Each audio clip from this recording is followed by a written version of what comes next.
The idea of magic is that it's a noble power and that it has a good purpose in the world.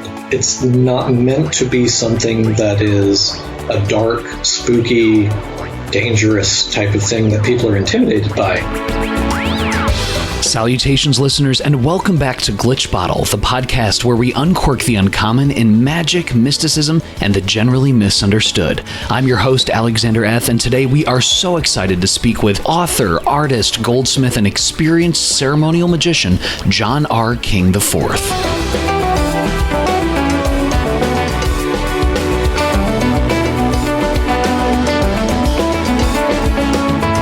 What follows, listeners, if I can say so, is a very important conversation for anyone interested in Solomonic magic, and certainly one that you don't want to miss with Jon King. Now, Jon has spent decades dedicated to the study of demonology and ceremonial magic. He's also the author of the influential tome entitled Imperial Arts. You may have heard of it, which relates his firsthand experiences in the evocation and exorcism of 24 demons of the Lemegeton's Goetia over a 6-year period. Now, ceremonial magicians have praised Imperial Arts as being a no-nonsense, by-the-book, traditional account that guides readers both through the preparation and execution as well as the results of ceremonial magic, and it's one that's inspired many magicians to step into the circle themselves since it was first published. But in addition to his ceremonial magic expertise, Mr. King is also a master goldsmith and an accomplished illustrator. This episode is, if I can say so, really important for a few reasons, and I'll try and be brief because, honestly, the chance to speak with Jon still gets me excited. First, Jon himself is extremely well known by ceremonial magicians and those in the occult community, and I was really appreciative of the gift of his time to chat and to share his experiences with all of us, the listeners. Secondly, Jon's core message is one that is both rejuvenating for current or aspiring ceremonial magicians and also, honestly, inspirational. Jon goes in-depth about the real role of the magician, how sincerity and service to a higher power are vital in success, and also about how you really have to know what you want and have a detailed, well thought out plan of how to use magic for a larger end before you even begin. Jon also discusses what he sees as a magical renaissance on the horizon, as well as how magicians should not get bogged down and mentally trapped in fruitless details and grimoire comparisons or histories that might prevent one from actually moving forward in the art. We also talk about Jon's adventures in gemology and many, many other topics. And overall, I really hope you enjoy this chat as much as I did with this sincere and experienced author and magician. And now, to help us uncork the uncommon, I give you Mr. Jon King IV.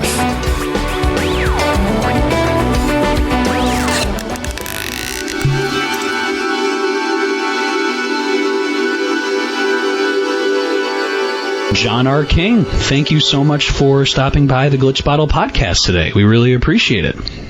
Well, thank you for having me. You know, so many listeners are familiar with Imperial Arts, but they might not be too familiar with kind of your early introductions to magic and the esoteric, although you touch on that in Imperial Arts. But just for those who might not be too familiar, Jon, can you share about your early background and how you first became immersed in the esoteric? Well, say as a little kid, I had some what I'd call paranormal experiences along with some of the other children that I knew. We had been interested in the subject, had read what we could. It was the 80s, so there wasn't really a lot available to kids on occultism in the South. And it was one of those things that developed over time. And I went to a Catholic school, and so during one of the religion lessons, I remember they were giving a lesson about the miracles of the saints. And during this lecture, they said that the saints had obtained these miraculous powers because they had such great faith and were such good people.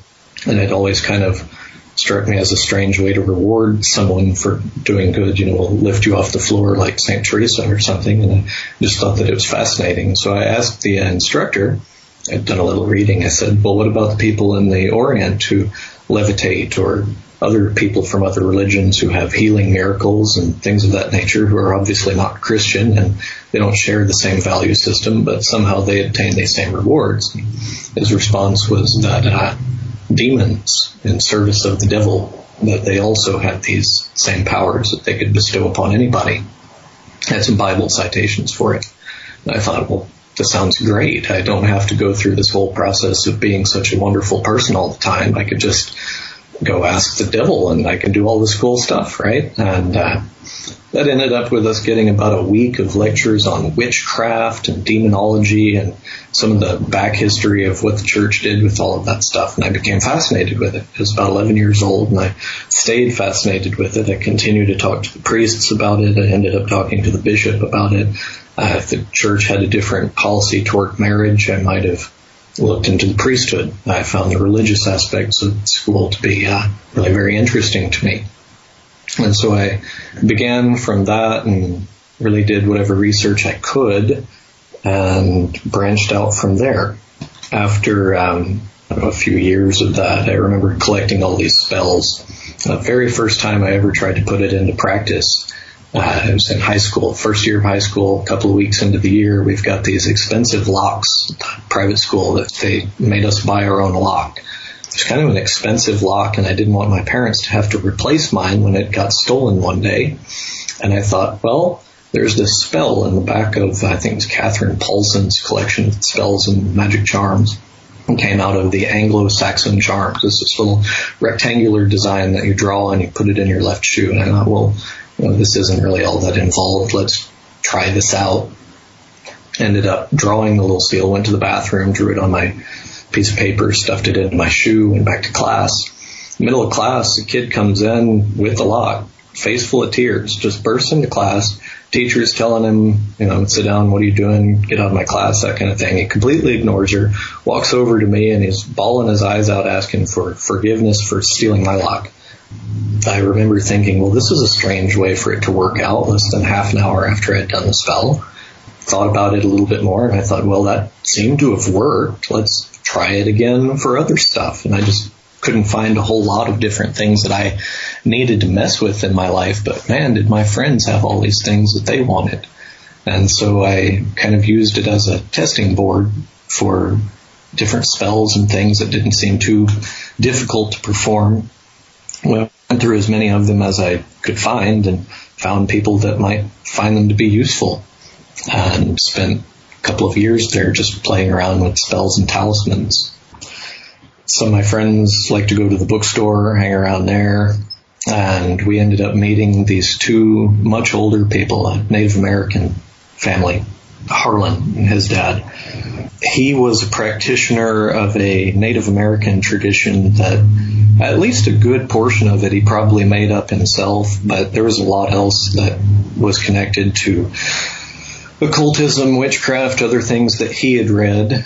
He was a little bit more experienced in the subject and was interested in practical applications because at that time he was involved in a legal case against the 245 other people in his small town. And over the next few years, we watched him win his legal battles against people who attacked him and his pets and set fire to his sweat lodge and did pretty much anything they could. And he used his magical medicine pipe to get him out of all the trouble and win against them. I was very impressed by the way in which he was able to turn these traditional charms into effective means of dealing with his circumstances and the people who were against him. It was so impressive to me that I thought, well, I'd like to get into this, but his way was entirely based in tobacco. There's a few things that weren't, but it pretty much you had to smoke tobacco in order to get involved. I didn't really want to go down that path. So I started looking at other systematic approaches to magic, things that were more than just spells out of a book, and I ended up coming across the Golden Dawn system. And it seemed like they had a progressive and comprehensive approach to esoteric practice. I spent a lot of time doing all the different pentagram and hexagram rituals, their meditations and visualizations and all their little exercises. Took it quite seriously, never actually got involved with the Golden Dawn itself, and became quickly apparent that the Golden Dawn system is put together from a lot of here and there, being such a hodgepodge of different ideas. I felt kind of naturally attracted to the whole chaos magic thing, which seemed like the same direction of thought, would mix everything up, do what you find works. Unfortunately, I didn't really find a lot of sympathy for that among the chaos magicians. The people who were practicing it, at least at that time, toward the end of the 90s, it seemed like they were very much into eclectic paganism, kind of make it up as you go, but there didn't seem to be a lot of coherence to it. I didn't really find anything that I could attach into, but looking at the subject more seriously, kind of taking stock of what I'd done and where I'd been with the whole thing, and the thing that continued to attract my interest was the medieval demonology, the idea of actually calling up spirits and having them interact with you and then dispatching them to do things, as opposed to simply making spells or spinning around until you feel gnosis enough to do some spells. It seemed like a much more established way of doing things. It's been around for a few hundred years, as opposed to, something cooked up just before World War I or after World War II. It seemed to have the long-standing sense of legitimacy that people attach to the true arcane power and all of that. The medieval ceremonial magic is really the stuff right out of a movie. If you were to ask somebody, tell me what a demon summoning might look like, and it's going to have magic circles and candles and strange names and all of the paraphernalia that goes along with ceremonial magic. And it's not going to look much like any of these modern things. So the idea of what is a true ceremonial magic, true demon summoning, conjuration of spirits type environment is very much built upon these medieval grimoires and not really based on a lot of the newer ideas that were coming out of magic. So I wanted to look into those. Obviously, the two main obstacles that a person encounters when they come to that point are, first, that it requires a lot of strange behavior and strange ingredients, and second, that it involves a lot of God. And anybody who's gone through the whole chaos magic thing, unless you roll the monotheism, or anybody who's gone through some of the more avant-garde magical traditions in their literatures, you don't see a lot of enthusiasm for the Lord in those things. And I kind of fell into that category myself. I pretty much would have wanted to invoke anything but the Bible and its denizens. But, that's kind of where it's at. That's where it's built upon. And unless you're willing to embrace that to some degree, then you're always going to be just making stuff up. So getting over that and just deciding to use it as a linguistic format rather than considering it to be, representing anything legitimate. We could think of these powers as some kind of an idea that was behind it rather than a being. I decided to go ahead and go through with it all. There's a few things that I did not see as necessary. I put the circle down. I had this robe that I'd made. It looked pretty cool. It wasn't what I'd call traditional these days. There's a lot of the other ingredients that were simply omitted. And I decided that I was going to call up the spirit so that I could do a debate. I had these religious people, the Mormons actually, would come into my house regularly. I've had them over every weekend for months and months. And then finally I had this idea to debate with them and then break out the ceremonial magic to have a means of almost converting these people, discussing ideas that they'd never heard of really, and thought, well, this spirit teaches philosophy and rhetoric and other things that seems like they would be persuasive. I had this chunk of lead to melt down and make the seal, and I thought, what the hey, let's go for it. And I did, and the result of doing the conjuration completely freaked me out. I was absolutely terrified. I was in my garage at the time. It was, this dark chamber. I've got the ambiance, the lighting, all of this, and I really had no idea what I was doing. I did not expect really anything special from it. But I meant to do it. I intended to perform the ceremony with all the bells and whistles as well as I could and get the spirit to give me the power to debate these religious people effectively. I didn't really quite get what I wanted out of it. I was able to perceive the spirit as a black shadow, distinct, not where I expected it. not at all like I expected it, and absolutely terrifying, scary. Scary in a way that you don't normally get scare, like in a stronger way. Something that I felt like I'm out of my league here. And so I just hurry up with what I want to say and then basically tell it to go away.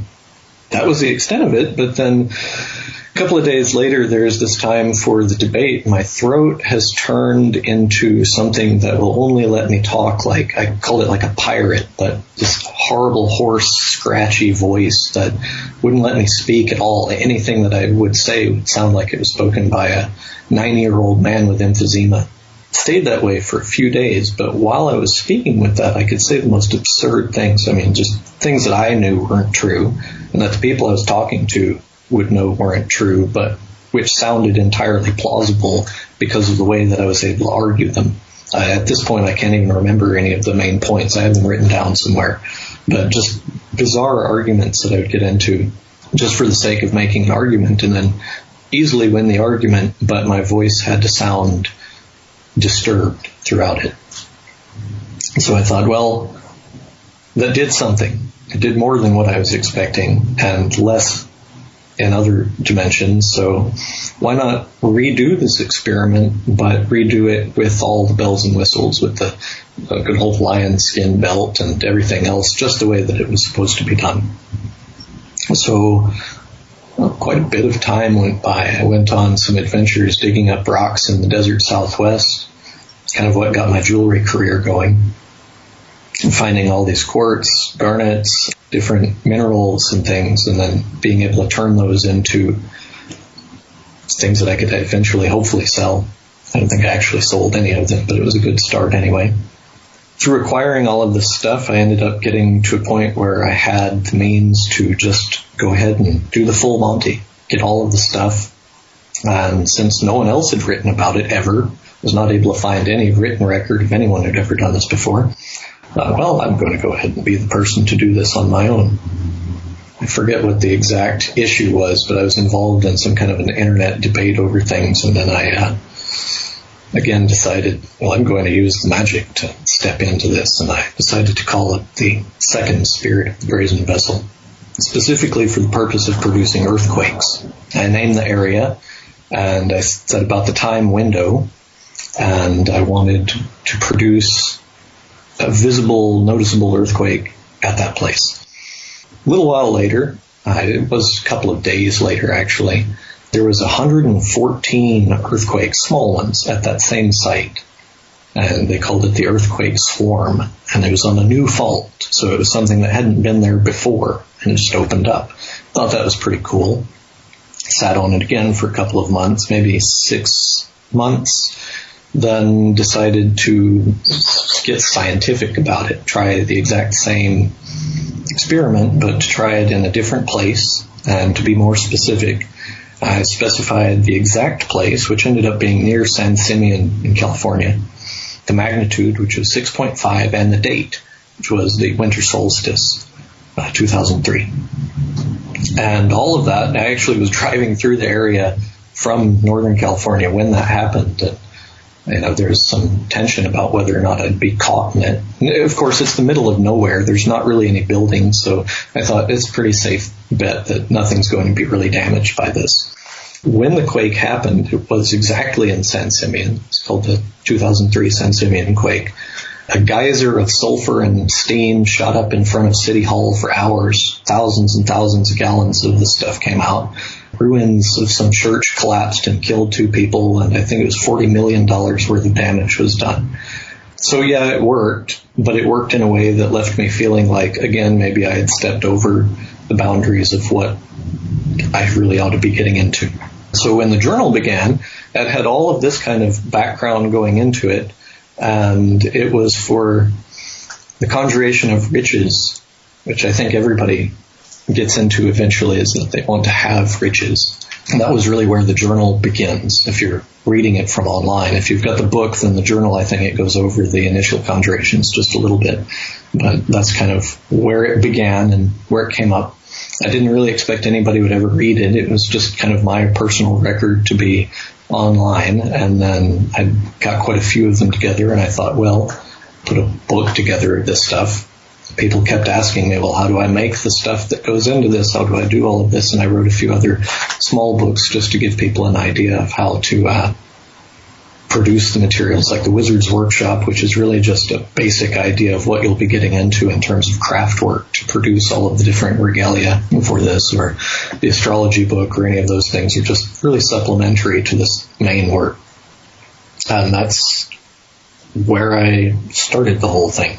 Something that I know people like Frater Ashen Chassan and Stephen Skinner have mentioned is the importance of being very particular in issuing a charge to the spirit or some kind of execution that you want the spirit to perform. And when it comes to that, when you were looking for better skills to debate, but this kind of effect happened, was there something in the charge that might have been different than what you intended? Or can you kind of talk about that a little bit? Sure. I think that in my attempt to deal with the Mormon Church in that way, that it perhaps unintentionally had developed kind of an unfortunate connection to them that retained, and until the present time, I continue to associate with them. I was actually a Mormon priest at one time, had office among your people. I think that by dealing with the spirit specifically to address issues related to their church, that even bringing myself into their domain through the spirit had attached me to them. I think that it's not so much a specific kind of wording that a person would need. I think that really what you're looking at is a direction of the wording, of what you're actually wanting. Where are you pushing yourself toward? If you're pushing yourself to discussing, say, for example, the theology of a particular group, and you want to become more expert in that, more expert, say, than another person so that you can win a debate, then the spirit will continually lead toward that. It's not like you're just going to become king of debates all of a sudden, or that you're going to have some particular argument that wins against this type of people. But instead, the spirit ended up moving me closer and closer into ideas that were connected to Mormon faith and the Mormon Church itself, and I had kind of a role to play among them. I don't think that I would have ended up having that role had I not begun with the idea of debating them and getting involved with them. And it's just something to think about. In terms of generally formulating requests to spirits, I think that if you look at conjuration itself, you tell the spirit to speak intelligibly according to your understanding and manifest as that which you desire. And it has to be accurate. You have to say what you actually want. It has to make a sort of sense as well. And it has to be persuasive. A lot of people, they want to communicate with spirits and they don't really want the spirit to be persuaded to accomplish or do anything. The whole point of magic in general is to accomplish and do. And if the spirit is not actually given a task of some kind, or given a project to inform you on, or given something in which it can actually be useful, then it's not going to go very well for you. You know, there's the whole monkey's paw thing about you have to be specific about what you want or what you don't want. I think that maybe too much is said in terms of being specific. I think that really what you need to do is to look honestly at what you want and express that clearly for the sake of addressing, say, issues of faith. There's the phrase that Christ says, if you ask the Lord for a fish, you're not going to get a snake. If you ask for bread, you're not going to get a stone. But be pretty sure that what you want is a fish or bread. And when you ask, be clear that that's what you want, or else you are going to get something different. If you imply that maybe a snake would be cool, then you can expect that maybe you're going to get that too. It's not that there's a specific language that you need to use, but I do think that understanding what you're asking for and understanding the implications of what you're asking for is very important. There are people listening who might say, well, I can't find a lion skin belt, or it's not readily available, but there's this kind of substitute belt that's from the tail of some other animal, or they say, well, I can't find this particular incense, so I might as well just go to the local gypsy shop. I don't know if they have gypsy shops, but and just pay 60 cents for, some kind of incense. Can you just talk about why is it so important to show fidelity to the way that it's prescribed in the grimoire? Well, I don't know. I kind of think that it's a retarded discussion. This is one of those places where people who are perfectly sensible all of a sudden break down and just become insane. There's no animal or material or anything. You could wear linen and silk and gold and lion skins and all of that, and it's really not going to give you any more power than you've got without them. I don't think that they're necessary. I don't think that they're necessarily helpful if there's a deficiency of something that actually is important. The only thing that it's important for is replicating the specific terms of a relatively obscure title in a series that is itself obscure when compared to the vast bulk of magical tradition and history. The idea of having a lion skin, for me, was the linchpin of the whole operation, because it was something that was almost unattainable. And I don't really think that it was any easier at any time or any place in history for a regular person to get hold of a lion pelt. It just didn't happen. Even if you're back in the 1900s when people were going over to Africa to shoot anything that moved, I don't think it was much easier to get one at that time.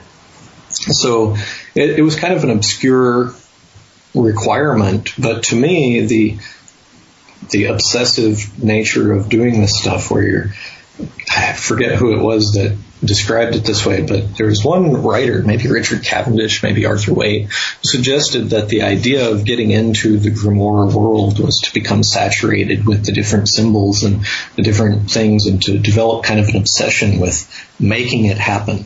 You read in Crowley where he talks about the oath, where this conjuration is almost as if it's backed by the force of the universe. And to me, that power of the universe was contingent upon being able to say, yes, I really did it. By golly, nobody in the last 500 years has done anything like this. And if I'm going to do it, then I've got to do it right. Maybe somebody had done it at some point along the way, but I sure haven't read it. And I thought, well, this needs to be done correctly. And, obviously, if it's not done according to the manual, then there's other issues. The idea of using the belt numerous times has come up in my work, and thinking that it's something that's protective against things like the voice being deranged or other kinds of problems that come up in dealing with the spirits. Physical problems, things that protect your body or the way it's actually working from them, then maybe that's something that's real. But I don't think that a lion has any special power that some other talisman of the same type couldn't provide for you. And in my attempt to explore the system, I wanted the version of it which I thought was practicable. It had to be something that didn't have gaping holes in how it was done. And it had to be something that seemed to be reasonably complete and legitimate. And the Lesser Key of Solomon, I think I had the Crowley copy when I began, it was really the only thing that stood the test at that time. Now, of course, there's been many different quality editions of different occult books that have been produced. But at that time, I had very limited access, and that really seemed to be the big thing. That was what I wanted to do, and to do it right was important to me. And I thought that was kind of necessary for the experiment that I was performing, as to see not only whether it was real, but how far could I take it. Anyone who's thinking that you're just stuck because you can't get a lion pelt or any of those other things, there's a different mechanic to it that they're not considering. There's just no amount of material things that are going to give you any more power. And ultimately what you're going to find is that You're standing in a circle. You've got all this burning stuff. You've threatened the spirits with everything from heaven and hell. They're still not there. They're still not doing what you want in any way. And at that point, the people who have obsessed over those things, that they'll have a moment to be able to consider of what's really going into it, and whether or not, it's hinged upon animal fur. Can you talk about that, John, in terms of if it's not specifically a lion skin belt and if it's not specific items and they won't give you any more power, as you say, what are the key elements that actually do facilitate a successful manifestation and a successful evocation? Like, what are people missing? To begin, the first thing that people are missing is faith in God. This is something that most of the listeners probably don't want to hear, but I would guess that most listeners were raised at some point with an idea of what faith in God actually means. It's going to be different for everybody. If you're like me, my parents really didn't give a whole lot of thought to religious issues. I know my father would be proud to call himself an atheist. My mother had kind of a nominally Methodist upbringing. Really didn't get a whole lot of that stuff. But still, there's this idea of a supreme or higher power to which all things are accountable. And that definition of all things includes not only humans and other animals and things that we see, but these spirits as well. The angels, the demons, the gods, whatever you want to call them, all intelligent beings are subject to something beyond ourselves. I think I would put forth as a first principle of intelligence is the acknowledgement that you didn't actually create the universe. There's something beyond us out there, and we're living in its world of whatever type it is. I think that the idea of conjuring these spirits, as I've discussed in other interviews and throughout writings, is not so much to hire out their help, but to kind of put your thumb on them a bit, pin them down. I'd say binding them, but not necessarily in an oppressive sense. It's a contract negotiation between both parties. And in that, the magician has responsibilities and the spirit has responsibilities. If the magician is not willing to take on his part of the bargain, the spirit isn't going to be either. One of the parts of that bargain in terms of the grimoires is to put together this ensemble of symbols and words and gestures that match kind of what you would expect. You don't, for example, in the regular world, go into a courtroom and they hand you documents written in crayon on construction paper. It's got to look legitimate in order for you, as the conjured being, to take it seriously. So you do have to do something that is fitting or appropriate to the work. Hawaiian shorts and a tiki torch might not be what you want to work with. There's got to be something that you give yourself a sense of legitimacy in what you're doing. It has to be consistent, at least in some way, consistent with what you're doing, what you're wanting out of it. It has to be relevant to who you are and what you're doing. If you're going to be asking for something that's incredibly out of your league, you're either going to get nothing or you're going to be told, look, you need to step up your game and this is how you might do it. I would also say that a lot of people kind of neglect what they're really looking for from the spirits. Most people who approach this as opposed to, say, spellcraft or whatever, they're looking for the two-way interaction. That's what they really want, but they're only looking for the interaction. They really wouldn't care what it is that they're being told. If the devil would show up and strike them down, they'd die happy knowing that they'd been struck by something that was not material. They're willing to accept anything. I don't think that that's really a legitimate force of evocation. When you're marrying somebody, just in the regular world, if you're marrying a person, you have to mean it.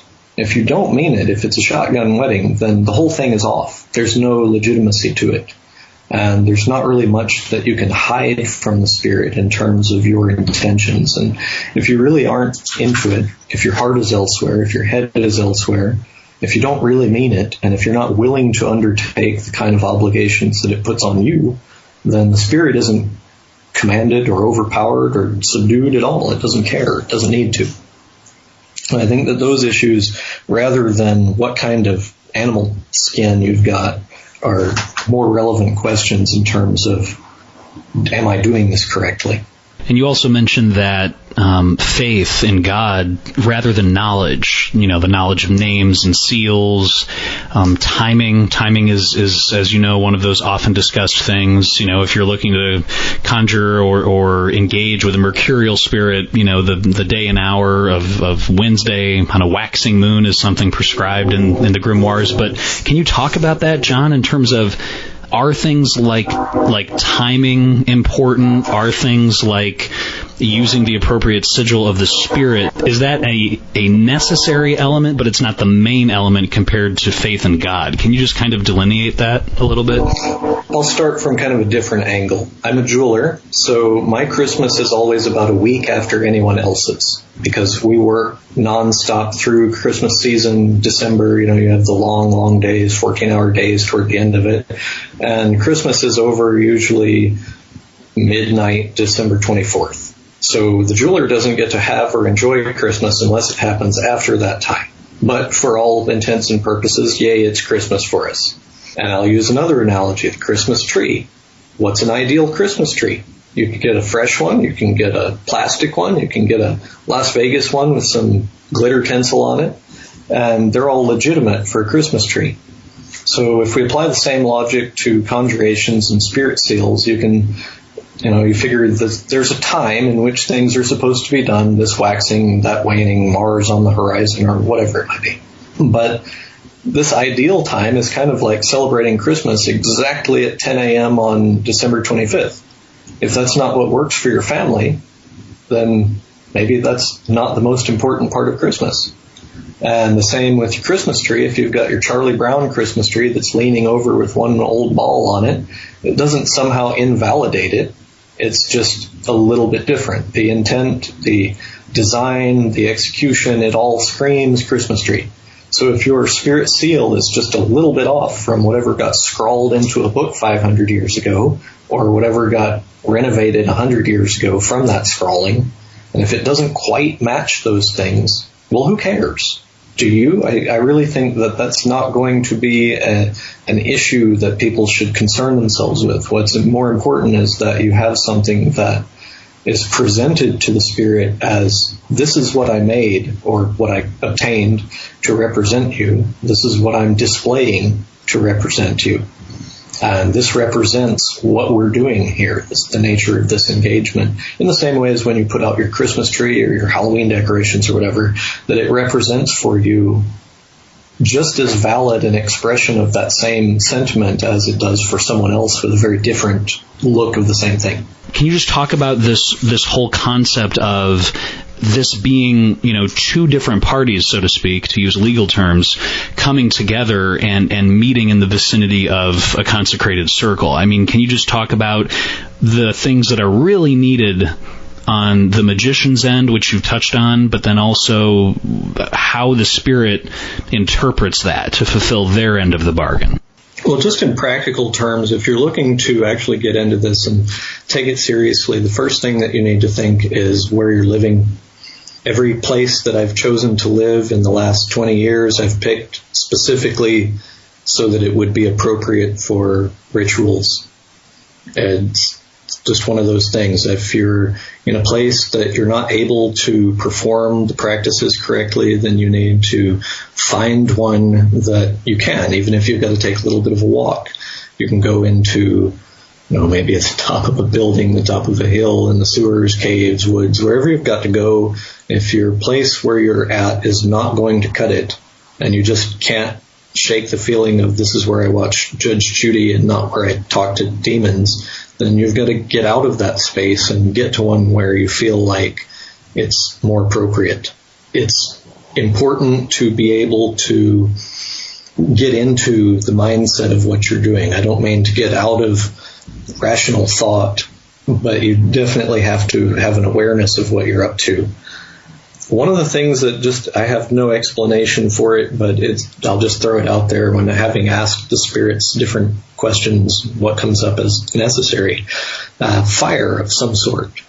Maybe it's just that the idea of having to be responsible for something that has been set on fire, some form of combustion, forces you to be a little bit more aware of what's going on around you. Maybe it's the long-standing role of fire in human existence, whatever it is. But from asking this kind of question numerous times with the spirits, then that's one of those things that's always come up, is the necessity of fire. Even if it's candles or incense or whatever it is, something's got to be burning. In terms of actual things, timing, whatever, again, it's knowing what you're getting into and what's going to be asked of you. If you tell the spirit, fulfill this according to my wishes, but at the same time don't probe my thoughts and figure out who I am and what I want, then how is it going to fulfill it according to your wishes unless they're explicitly stated in every detail? For example, you might say something like, peace of God be with you and be retained with you, all of that. You're pledging to the spirit that you're going to keep peace with it. And that's an obligation as well.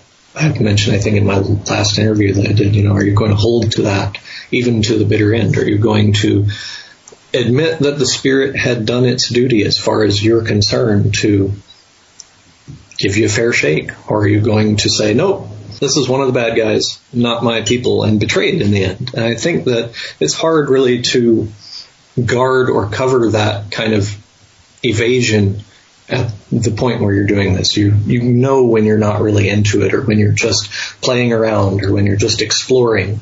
If a person comes up against that and they find that they're not getting anywhere with it, the tried and true method of exorcism from long, long ago, back to desert priests, is to commit to it and don't give up for days and days and days if necessary, until whatever part of you which has resistance to it is finally overcome, and be prepared for that. In any case, the environmental conditions, the tools, the specific words that are said, especially if you're considering like a difference between one version of a book and another, that's all just ridiculous. It's not even worth considering.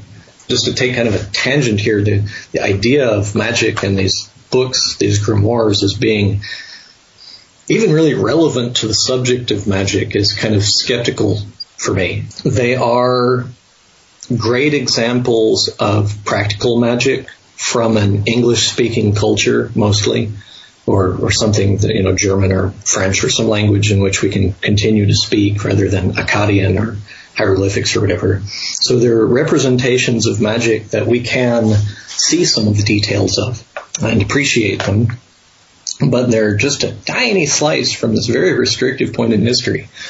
Just to go into this, the medieval period, and really we're talking about late medieval, like say the 14th century, these people had no idea what was going on in the rest of the world. They had ideas coming into Europe from Jews and from Muslims, some from other parts of the world, that they had no idea what to do with. And any study of it, any propagation of it was pretty much banned. You didn't want to become too interested in Jewishness or Islam at those times. And even if you did, there wasn't much for you to study. So a lot of these ideas of other world religions at the time were kind of all lumped into, well, that's not our God, but it's still pretty cool. We're going to put it into the subject of demonology. The modern concept of demonology, seals, sigils, secret names, all of that stuff, it goes back to these 14th to 17th century grimoires. But that's such a tiny, tiny part of the idea of magic. To me, I didn't get into this stuff so that I could replicate Shakespearean ceremonial magic. I didn't start out with this thinking I really like the idea of saying barbarous Hebrew names or something of that nature. It wasn't really my intention. I wanted to be a wizard, a real magician. And if it required dressing up and saying these particular words and having these particular talismans, then so be it. But that was an experiment, and my interest in the subject is much broader. And I think that the interest of the people who wrote the grimoires also had a much broader interest in scientific ideas, ideas about medicine, ideas about the layout of the world, of different cultures, beliefs, and customs that have come to us through the grimoires, but that they were not really just wanting to present something as the final answer. It was a very tiny glimpse of something that they understood was a much bigger reality surrounding them. You mentioned that sometimes when people engage with these spirits, there's an expectation of two-way dialogue, that they want that. And to me, that touches on an often discussed topic that I know you've written on, which is evocation to physical manifestation, either visible or audible. I guess my question would be, in your experience, for a successful evocation to happen, does it always have to be a visual or audible evocation, or can, by focusing on your end goal, your end result, you can issue a charge or a dialogue to a spirit and not have to have that? Can you just kind of touch on that? Yeah. First off, no, I don't think that it's absolutely necessary at all. I think that's kind of foolish to even suggest that it would be a necessary component of anything. It's necessary if you're wanting to get into finding out what the actual grimoires are about and what they do, but as far as dealing with spirits in general, no, it's not necessary at all. I think most people have had some kind of paranormal or psychic experience in their life. I've talked to so many people, and even the most straight and normal kind of people that are out there, you talk to them and they've had some kind of a psychic communication of some kind. And it might not be very big, it might have been just a singular incident, but it's not uncommon. That's a perfectly valid form of spirit communication in some way, to have a communication that you recognize as a clarity of content and a relevance of content, and something that's directed from an intelligent source. That's all you really need. If you have the knowledge that you're looking for, or if you have some kind of clarity of content in what you're getting out of it, then what really more do you need? My initial studies in this came out of a study of exorcism. And in exorcism, there are certain delineated stages of exorcism. There's, for example, when the spirit is introduced to a person, they call it the entry point. They develop a relationship with a person, and then eventually the spirit is exorcised. And at the point where the priest finally has authority over the spirit, there's a point which Malachi Martin calls the voice. And the voice is the point at which the spirit makes some kind of a demonstration that it is in fact an intelligent being, separate from the exorcist, separate from the possessed, which intends to in some way interact with the person. I don't want to go into demonic possession or anything here, but just in terms of traditional methods of approaching spirit interaction, there's this long-standing idea that the thing that really counts is to have an indication that the spirit itself is intelligent and separate from the parties involved. And from that's what in the grimoires they call it the approach of the spirit. We've got some kind of an idea that there's something there, something that has a presence and wishes to continue to treat with you, or does not wish to, but for whatever reason has acknowledged whatever it is that you've done. At that point, if you're able to simply express yourself and say, look, pal, this is what I want done, go make it happen, and you feel like that's sufficient, there's no real need to go beyond that. Or in the case of, like, if you've got an old spell book or something, assume that the spirits have been called and bound to do such and such when you perform whatever kind of mojo it tells you to do. That those spirits have already been bound in some way, what you would call a physical manifestation, which I wouldn't call it physical. I have no idea if this is physical or not. I've questioned that so many times throughout the years, it's just not really even worth discussing anymore. What you have is something which is a sensory experience. If you have visual and auditory, some sense of things that's outside of yourself, if you're having an experience that you believe that you are able to interact with, you have enough. In terms of whether or not the beings are actually there, I don't see why not, really. I don't really understand how that works. I don't have an answer for it. As far as what the nature of the spirits are, I don't really have an answer for that either. Wish I did. I know my experiences, my work, all of what I've taught. Many people have asked me, well, teach us how to do this. I don't teach people how to do this. I teach occasionally people how to make items in metal or whatever, but I don't teach magic. I do it, I tell you what I do. You kind of take it for what it is, and if that makes sense to you, or if it doesn't make sense to you, you can take it or leave it. So, yeah, as far as the bindings on the spirits and all of that you have to have something that you can tell when it's actually accepted or not accepted what you've told it to do. That's as far as is necessary to get with it. And if you can get that without having any kind of an apparition or whatever, then that's good. The black mirror thing is where everybody's at now. I guess it used to be crystal balls or whatever. All of those things are interesting. My experience with this stuff has not been that those were necessary. I have tried using the whole black mirror scrying apparatus thing, and I've just got to say I'm not very good at it. There might be some kind of techniques. I've tried various ones throughout the years. I've never really had any success with that. But just getting to a point where the ceremony is right, making the conjuration, sometimes several times, that's been sufficient.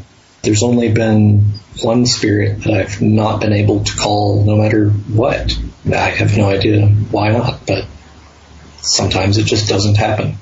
For those who haven't yet read Imperial Arts, can you talk about a spiritus loci? I mean, does, for instance, using a floor triangle as prescribed in the Lemegeton's Goetia, does that seem to do the job for your purposes as opposed to like a crystal or something like that?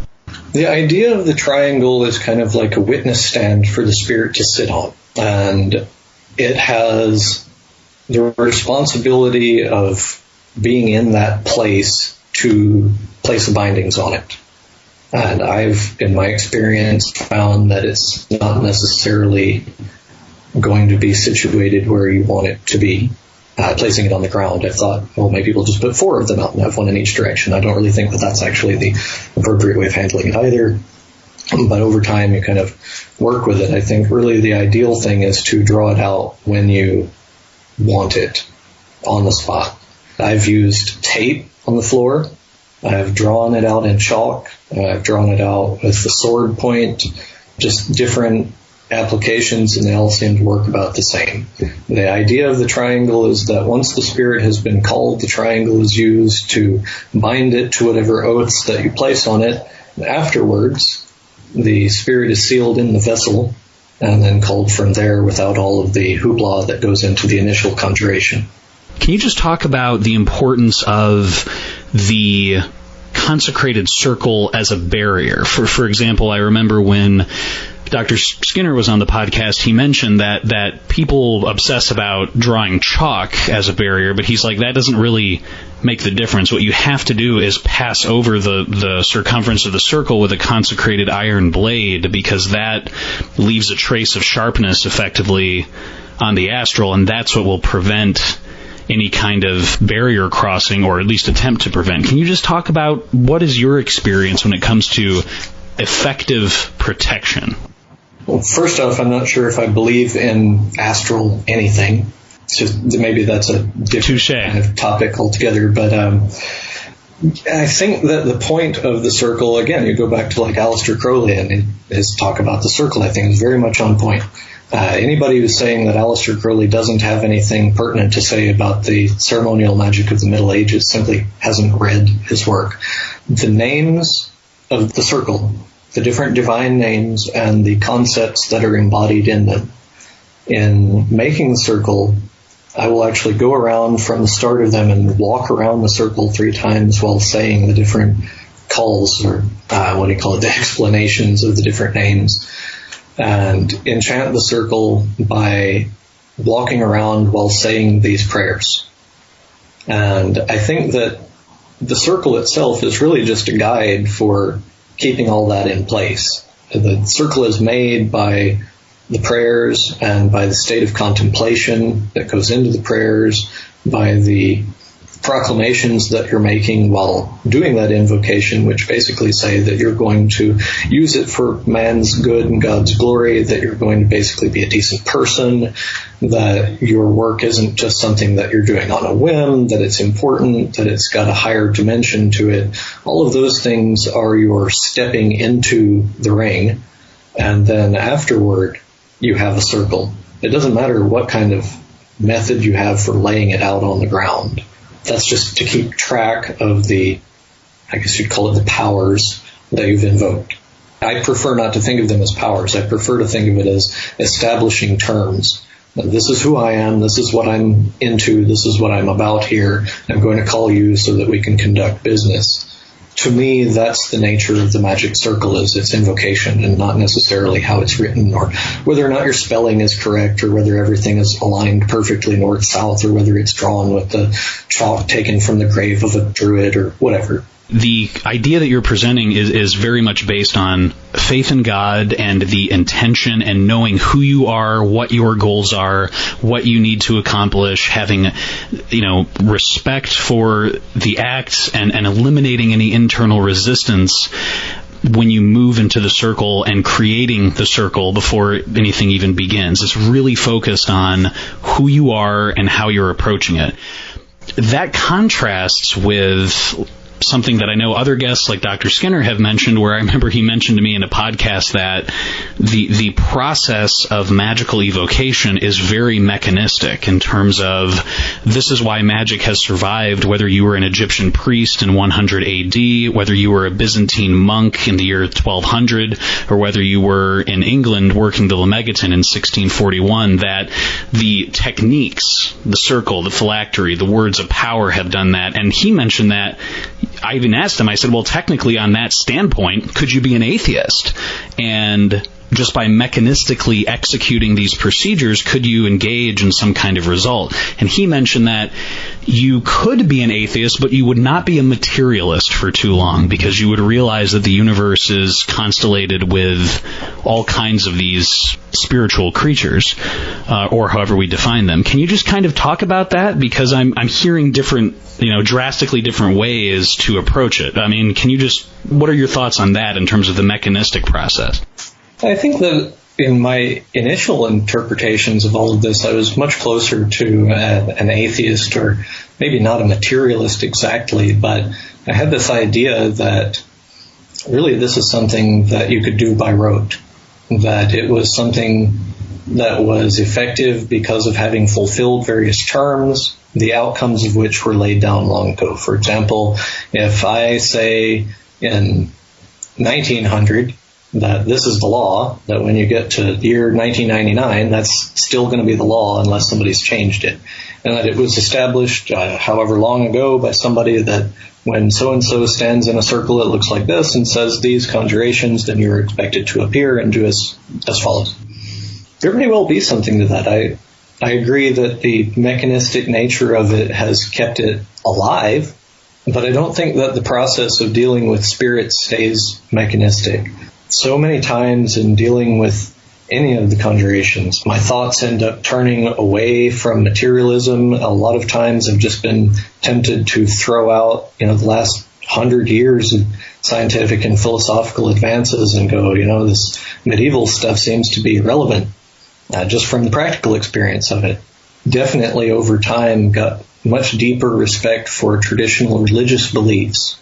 While I wouldn't necessarily say that I'm solid with any of those, the idea of them just even having a relevance in my life, asked me this 20 years ago, I would have said, no way.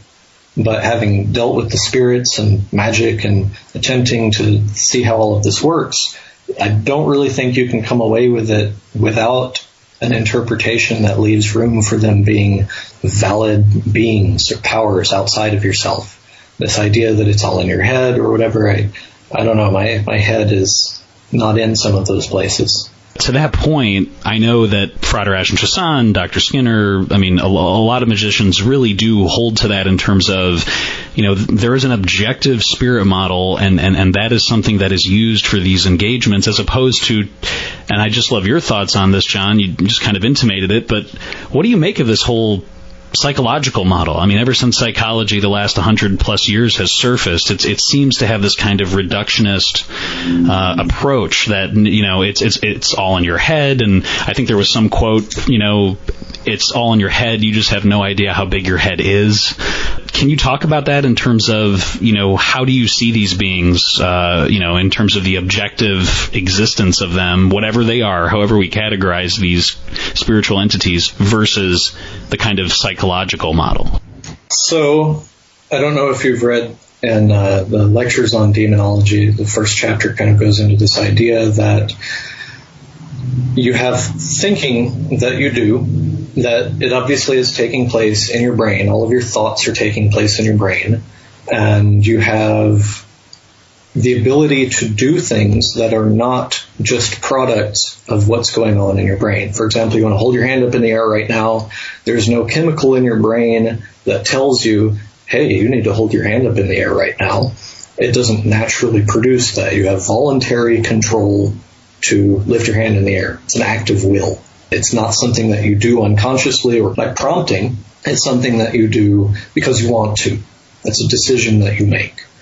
So I believe that our decision-making capability, the center of the mind that controls the things that we choose to do with ourselves, whether they're things that we choose to think or things that we choose to move around, whatever is our agency of choice, our will, that it is something that is not physical. It's not a physical product of anything that's going on in our brain. On an individual level, there's a part of us that is us, but that is not tied to the meat suit.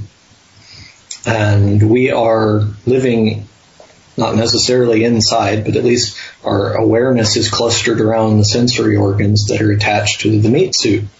And we're stuck with that. So the brain might be big and fascinating. There might be all kinds of things we don't know about it, all kinds of fascinating hidden dimensions of the brain. But the consciousness of the individual person is a singular being that we all know. We know that we are a living creature that has an identity. Beyond that, who knows what we could say about it. But this being inside of us, our soul, is a being that's known only to us and to its creator. We're invisible to the world. You can't dissect a person and find the soul. And you're not going to dissect the river and find a river god. You're not going to dissect the sky and find a sky god, and so on and so forth.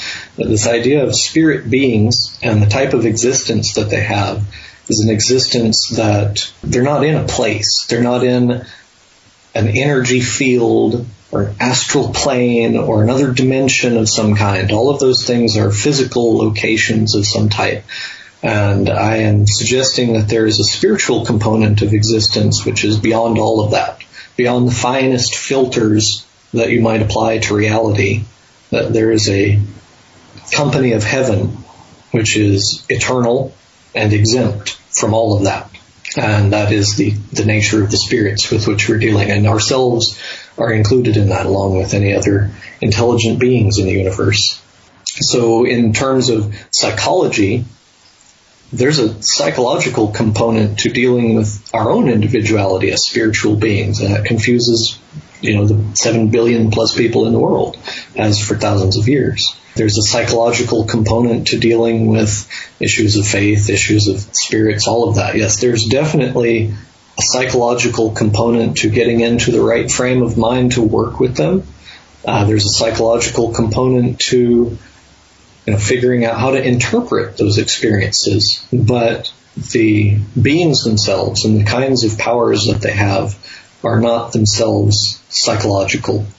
At least that's what I think. I completely reserve the right to say, this all might be BS. In terms of my interpretations of everything, I can't say that I have the truth on any of it, not the least bit. I am very staunchly about experimenting, looking at my results, and trying to come up with some kind of a sensible solution to it all. I'm not the kind of person that promotes to having the inside story or the absolute truth on any of it. I really appreciate that, and I think the listeners will too, because your kind of agnosticism or skepticism in lieu of data, and then seeking to acquire that experiential data, which has comprised the bulk of your writings and blog posts, I think is incredibly rejuvenating. So I think listeners will really find that valuable. And to that point, Jon, you mentioned that the larger kind of God-serving goal of the magician is to bind, again, that word is malleable, but bind the spirits in order to mitigate their influence in the world at large. And I was wondering if you could elaborate on that, because when I heard that, I really appreciated that, and then I wondered, well, what does that mean for spirits that might have benign offices, things that, like mercurial spirits that might be able to help remedy health issues, or with your example with trying to become more eloquent in the church when you're debating certain people, say, can you just kind of elaborate on what it means in terms of the overarching goal itself? Sure. I'll give you kind of an example here that's not necessarily directly related, but I think you'll get the idea. The last year or so, I've been talking to this congressional lobbyist. He's been lobbying Congress for 30 years as a Democrat, and he's got all kinds of adventures to tell tale of. In going over to discuss these ideas with him, he's very clear on the processes of lobbying a political influential person. And you don't just give them money. You have to kind of become not their friend, but a business associate with them to some degree. And even if it's somebody that you're going to look to tie down to a particular agenda, you don't go to that person with the same kind of bondage that you would give to somebody that you're giving a traffic citation to. It's at a different level of binding. If you hire somebody on contract to do some work for you, it's a binding too.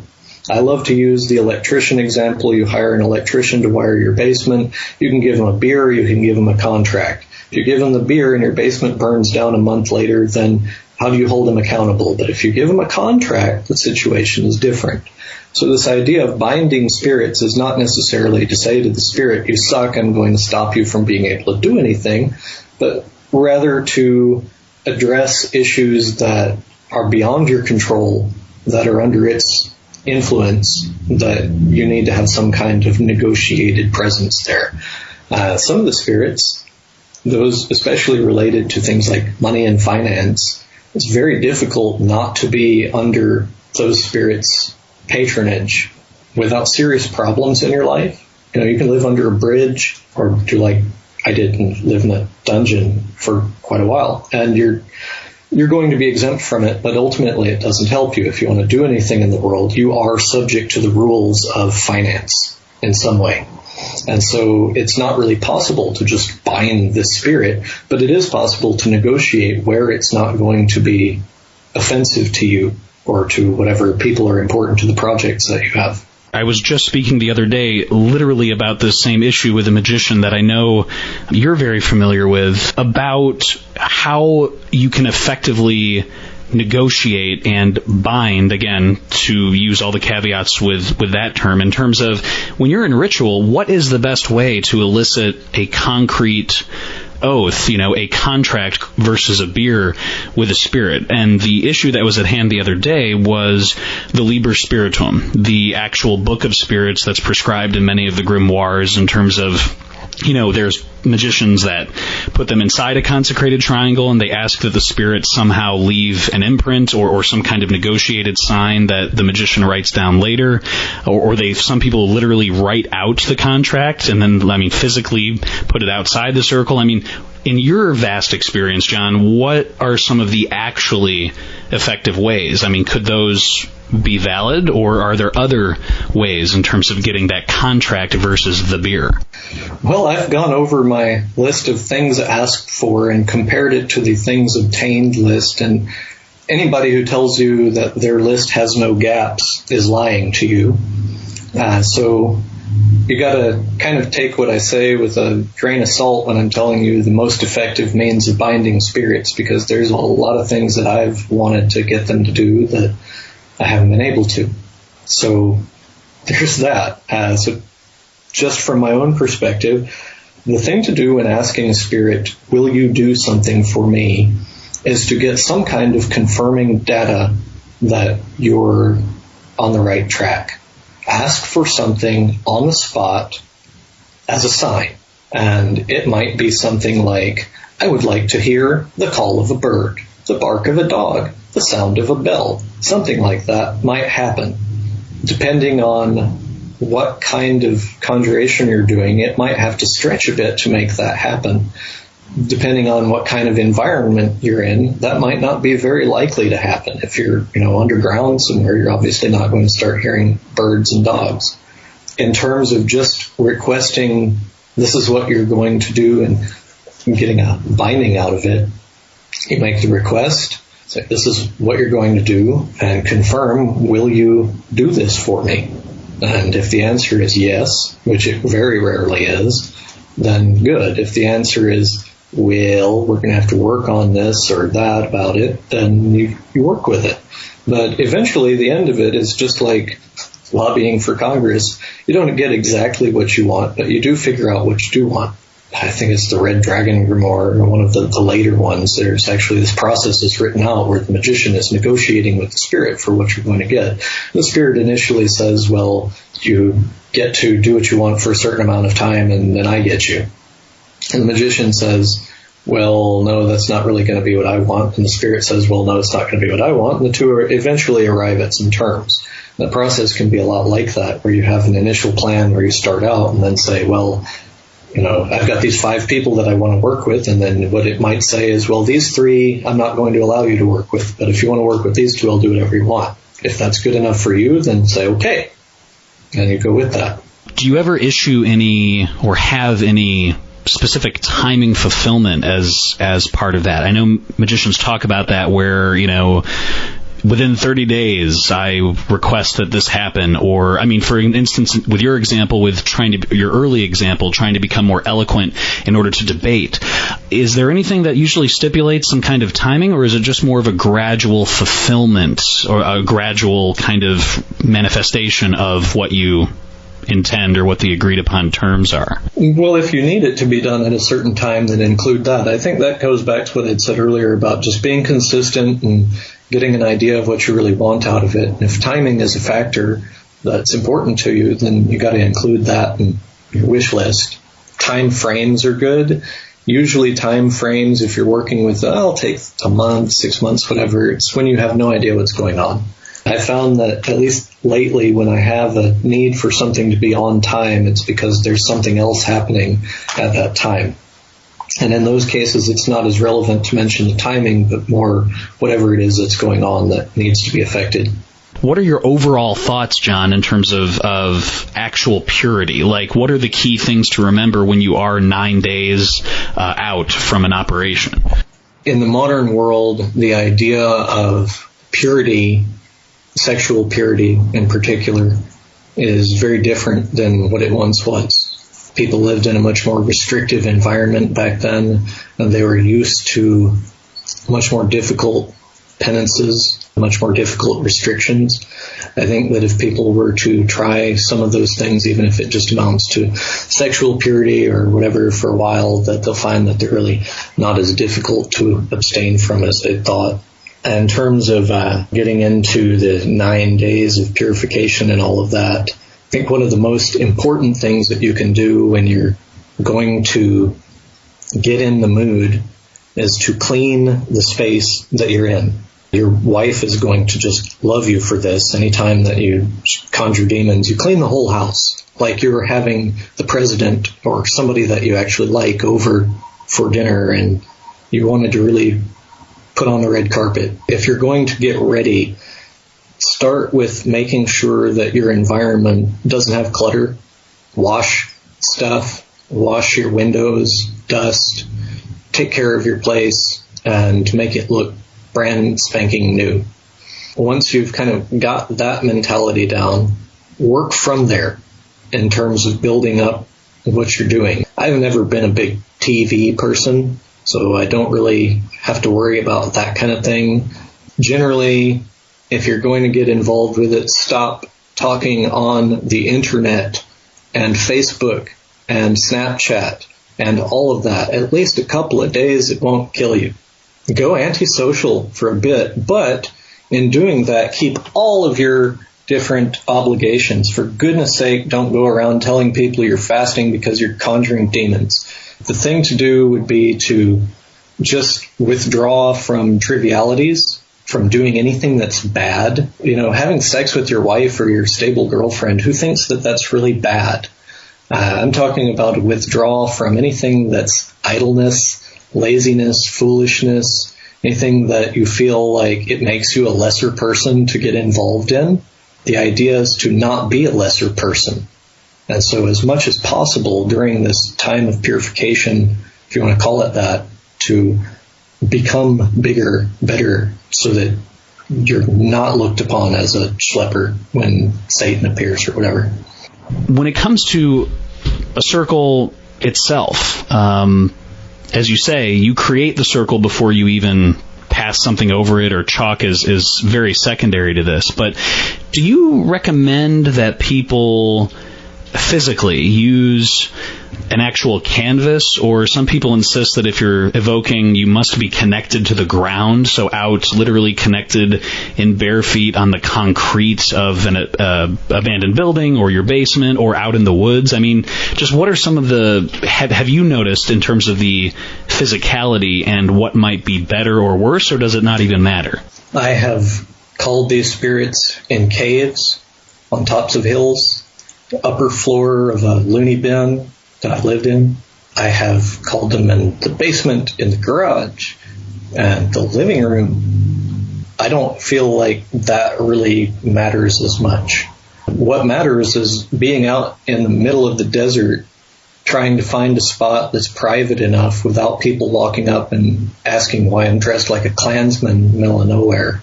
I think that privacy is very important. The noise factor, even, like I said, going out in the desert, if there's helicopter tours flying over, then it's no good. Being away from other people, not just, not being seen by the people who are in your house at the time, but being in a place that is not a people place or is not possible to be interacted with other people is very, very important. I have no idea why, but that definitely seems to be a major factor. Another thing that seems to be really important, although I hate it, is keeping silent about the whole thing. The less other people know about what you're up to, the better. I've noticed, despite keeping records on all of this stuff, that the degree to which my requests get fulfilled tends to be matched by the amount of time I spend actually talking about it with other people. If I keep something a secret, it's like, oh my God, all kinds of cool stuff. And if I go and blab to people about what I'm involved in, it immediately falls apart. Telling people what you're up to and keeping away from intervention from others is probably a good idea. Involving other people in the area, if they're not all up to speed on what's going on, it's just going to hurt them. There's no real reason to introduce anybody into the circle who doesn't have a really good reason for being there. In terms of environmental factors or other things like that, just having something that you don't have the interstate rushing by you and that you're left alone to do your thing. One of the really very important things that you're emphasizing is not to not stress about the physical things, because those definitely matter, and we've talked about the circle and the lion skin belt and whatever the paraphernalia is, but it's not about having exactly what is prescribed. What it is about is the individual effort, obsession, deference, consecration, service to God, that seems to be the primacy that you are allocating based on your own real-world experience. Would that be somewhat fair? Yeah, I think so. Like I said before, I'm not a teacher of this stuff. I'm a practitioner. I wouldn't say that I'm great at it either, but I'm real. I do what I do, and I represent it accurately, and I don't have all the answers for how it works. So if I tell people something, oh, this is how I think it might work better, or this is what I think is a factor, and they find out that I don't know what I'm talking about, well, great, and we've learned something. I don't promote myself as a person who knows what he's talking about. I just promote myself as a person that I do what I do. And I don't really do a whole lot of promoting altogether. I don't know if you kind of paid attention to that, but I'm not out there advertising this. This is just my thing. Can you talk about this whole concept of temptation and moral conduct in terms of, do you mean when someone's going through this that they might get tempted in terms of pride and ego, like in a Faustian sense, or are you talking about kind of energetically in terms of something you brought up, like sexual purity? Are you talking about moral conduct? Can you just share a little bit about that? That's kind of hard to know where to begin on this, but I'll just start with some recent work, fairly recent, I guess. So if you're dealing with a spirit that puts you into a position where you're dealing with other people. You want that to go really well. There's a certain amount of diplomacy that goes into dealing with those people. Things have to go right. I have found that when I am obligated towards a spirit in some sense, that I'd say, this is what I want to have happen, that all of a sudden opportunities to do bad things become numerous, that they're everywhere. So you'll say something like, I want XYZ, okay, you can get that, and it's something that's really far out of line to get, something that's just not going to happen, but here we are trying to see if we can do it anyways. It's the old subgenius thing, ask for a miracle first, or demand a miracle first and see what happens. So we begin with that, and then all of a sudden all of these horrible things will happen that make you feel like you're tempted to do something naughty. Sexual temptations, or temptation to overeat, or to steal something, or to say something nasty to somebody, or whatever. There's all kinds of things that will come up. I might be wrong in thinking this, but it's been such a persistent experience that I think that often spirits will attempt to thwart the magician in an attempt to get out of their bindings. If the spirit can make you fail in some way, it doesn't have to do what it's supposed to do either. If it's bound to do this big thing for you, well, how much do you want that? Are you still going to, be lazy, be gluttonous, whatever it is, it's the problem that it wants to tempt you with? You'll find all of these reasons where those seem like perfectly good ideas, but the more that those are followed, the less that the spirit is on the hook. So in making these conjurations, often what will happen is for example, with the debate thing that we began this with, if I want to then start telling people things that are not true, Spirit is not bound to help me in any way with that. If I don't have a right to deceive people, I don't have a right to lead people into harm or danger or something like that. So of course it's going to overtake me and put me in its power, as opposed to the opposite. The idea that there's a particular set of things that are right and wrong, I don't subscribe to that, but when you do something wrong, you know it. It doesn't matter what kind of religious belief that you've been raised in, transgressive behavior is apparent as such to you when you do it, and you know when you're doing something that you're not supposed to do. There's a feeling that you get that maybe the amount of temptation that you feel is commensurate to the amount of gain that you're going to get. So things that it's almost like I find myself chasing temptation, like Rasputin out there trying to find things to have a penance against.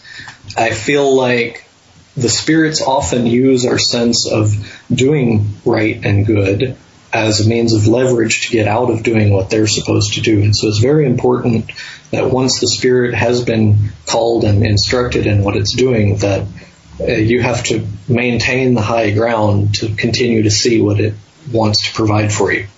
I think I heard, and I can't remember where I heard this, John, but someone mentioned that even the act itself of people being tempted to just become armchair magicians is somehow the kinetics of that is manifested by the spirits. In other words, if I can keep this person going over one grimoire for 25 years but never stepping into the circle, then I've succeeded. I don't know if you would include that, but I have heard that mentioned. Well, let me maybe blow open the door here and suggest that magic is going to go through a renaissance of its own in the very near future. Say 10 years ago, nobody was really looking into the medieval grimoires. Now we've got basically people are debating over the A's and O's of the thing to the point where the subject is an open book. It's very easy to access if you know where to look and you care to. But again, we've got to a point where it's a very small slice of the overall view of what magic is and what it means. And I'd like to suggest that people who are looking at it, they understand something more of the context of what it means to be a magician, and that this idea of, say, the armchair thing, it's very easy to get into that mode of wanting to know all of this stuff. but put yourself back into a time when you didn't have access to any of this information, like in the 80s, for example. And if you just had one book, how many people, what's that, Paul Huson's Mastering Witchcraft raised a whole generation of sorcerers, and it's just a hodgepodge of credit he took from Richard Cavendish, which is, second, third rate type of stuff rehashed over and over and over again. Those are just details. And yet that's what people really want to focus on, is all these trivial details. The substance of being a magician is wonder and power. It's not occult lore. The only thing that does is confuse people, and some people who are easily confused are scared by it. But the role of the magician is not some kind of Dennis Wheatley dark priest sort of thing. That the idea of magic is that it's a noble power and that it has a good purpose in the world. It's not meant to be something that is a dark, spooky, dangerous type of thing that people are intimidated by. It's something that should be a source of wonder and joy in the world. And I think that people have made it into something that's the purview of creepy nerds because that's their level of daring. And if, you consider the powers of the Sphinx to know and to will and to dare and all that, to dare is important. And I don't see a lot of that. I see a lot of people who are very interested in learning a little bit more. They want to get something that's simple and personal for themselves. That's great. But there's a level of wanting more out of it that I just don't see people doing. We look at, for example, back in the same era, just prior to the Grimoires, you have John Dee. And John Dee really wasn't looking to create a new decoder system. Well, maybe it was, but the idea of being this Elizabethan magician was not so that he could come up with a very complicated cryptographic system, but so that he could change the world in some way. You look at what these Enochian texts are about. They're about finding materials in the earth and transporting them and refining them into making new technologies of medicine and scientific stuff out of it. Explore the world, take over India, make sure that the Prussians aren't doing something that they shouldn't, that kind of thing. He was interested in using magic as a pivotal point for much larger goals. That's kind of where I'm intending to go with this, and I would like to see the subject itself go that way, but I don't think it's going to get there if we're looking at it as a fascination with medieval occultism. I think that in the very near future that people are going to look at these medieval texts and say, I think we got this. We understand where we are with it. And in order to make it culturally relevant to us in our present time, we're going to have to look deeper into it and go into the past and look at what those people thought of it. And when we come out of this revival of going over every detail of the dusty past, people are going to see this long-standing body of lore that connects us to human aspiration of what it means to build and develop civilization, and that the role of the magician is at the root of that building and development of civilization, and not just a guy in a basement with a circle and some candles. If you've blown the door open, John, allow me to kind of pick through the rubble of that as well, because that is such a great point. Immediately, I'm wondering if there is going to be a magical renaissance, how do you foresee that happening? So, for example, if Dee, as you say, had this vision of kind of making a global impact, how do you see this playing out in the 21st century? I mean, would, for instance, if we look at 7.5 billion people and natural resources are going to be a big problem, things like global warming, whatever it may be, or even space travel, colonizing on Mars, would it be kind of doing things on that global level to alleviate poverty and hunger? Or when you say magical renaissance, do you mean that much like things are studied in, super labs across the country, that maybe some of the attention that's been paid to a kind of psychic phenomena and the potential of the human mind would actually be studied and verified scientifically in a lab? I guess there's so many different possibilities that popped up in my head. Can you just define in terms of what are the possibilities of a magical renaissance? Sure. Recently, I had seen a discussion in Peter Carroll's forum. The Arcanorian people had this discussion on the starships. It's been their pet project for I don't know how many years, ever since the Specularium site went up and he started publishing, Cyber Magic, this idea that the fundamental theories of magic can be tied to the creation of faster-than-light starships, and that these theories that Peter Carroll had been getting into were in some way connected to that. It's a great theory, great idea. It's got some math that I can't make heads or tails of attached to it, but that was his program to put magic on the map, was to give us a functional technology that developed out of the theory. Love the idea. Just love it. Unfortunately, I have not yet found anyone other than him who's actually willing to explore the idea in any meaningful sense or with any resources of any kind that would be relevant. So this idea of a magical starship is stalled up while people are debating mixing of gods with nonsense or whatever. It's a whole chaos magic muddle that is definitely not progressing towards a starship. So what I started doing was going after people who were developing products and technologies that I thought were promising. Nanotechnology, reverse aging technology, a few other medical professionals had worked that were in those fields that I really thought were going places, and I wanted to use the conjurations to support them because there's no way that I can figure it out. My background is English literature. I have a fascination with sciences all my life, but I'm not about to figure out nanowires or strong interaction materials or anything like that. But there are other people out there who are smart. And many of these conjurations are designed specifically to make even fools wise, to put people in a position of authority, to give them a great house and to staff it with men-at-arms, that sort of thing. Where if I had seen a person that I wanted to be in a particular position, and some of these conjurations, by the way, I'm not just making it up, they're recorded in the journal and you can kind of see where the developments go and which labs are involved and things like that.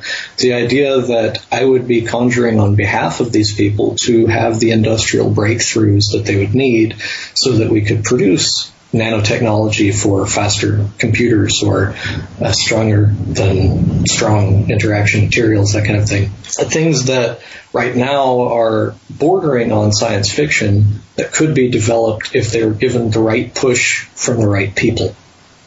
And that seems to have all worked out pretty well. Currently, where I'm going, and again, as far as prescriptions for where other people want to go, they want to tackle the homeless problem, that's great. They can do that. Maybe look to, say, Saudi Arabia as a model of how that's handled or something like that. But I don't know. Where my interest is in spaceflight technology. I found that to be much more supported among the Arab nations than among any of the Western powers. They're really hot for this idea. They want to use Kenya as a launch plate. They want to build up an aggressive program of space development. I think that it's just wonderful to see that. And their biggest problem at this point is that they don't have the technical staffing that would be needed to do that. My sort of program, I call it the Global Mathematics Initiative, is to take people of very poor, what we used to call third world nations, like in West Africa, and educate them in mathematics. Right now, again, the chaos magicians hate this idea, but I'm going to present it, is that there are certain governments that need not necessarily financial assistance, but directional assistance. They need guidance in how to develop from third world nations into legitimate national powers that are not just puppets of the major Western players. And in my intention to create something that would benefit the situation would be to establish these mathematical education centers so that the lowest third of education in the world can pick itself up with essentially a new language that instantly qualifies it to be part of this technological revolution. And terms of seeing what this will do, it's not going to do anything for us magicians. It's not going to create new magical societies in terms of magical renaissance, all of this stuff. It's not going to get us looking at psychic powers. It's going to get us looking at real powers, real things in the real world, not books on spirits, not more psychic studies of people trying to push a pencil across the table, but magicians whose work leads them to discoveries and developments in existing and emerging technologies that has lasting global impact. We don't need more occultists, but if a very small number of real wizards gets out there and tries to mess with the mix, then we're going to end up with a world that has some design to it, rather than just letting, whatever, the oil and food companies take over everything.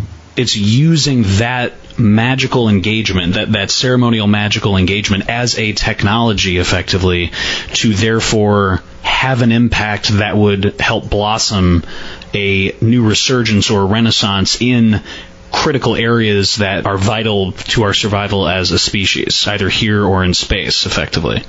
Absolutely. I think that it's pretty well known at this point that, we've all heard the story of the iPhone developing from Steve Jobs taking acid.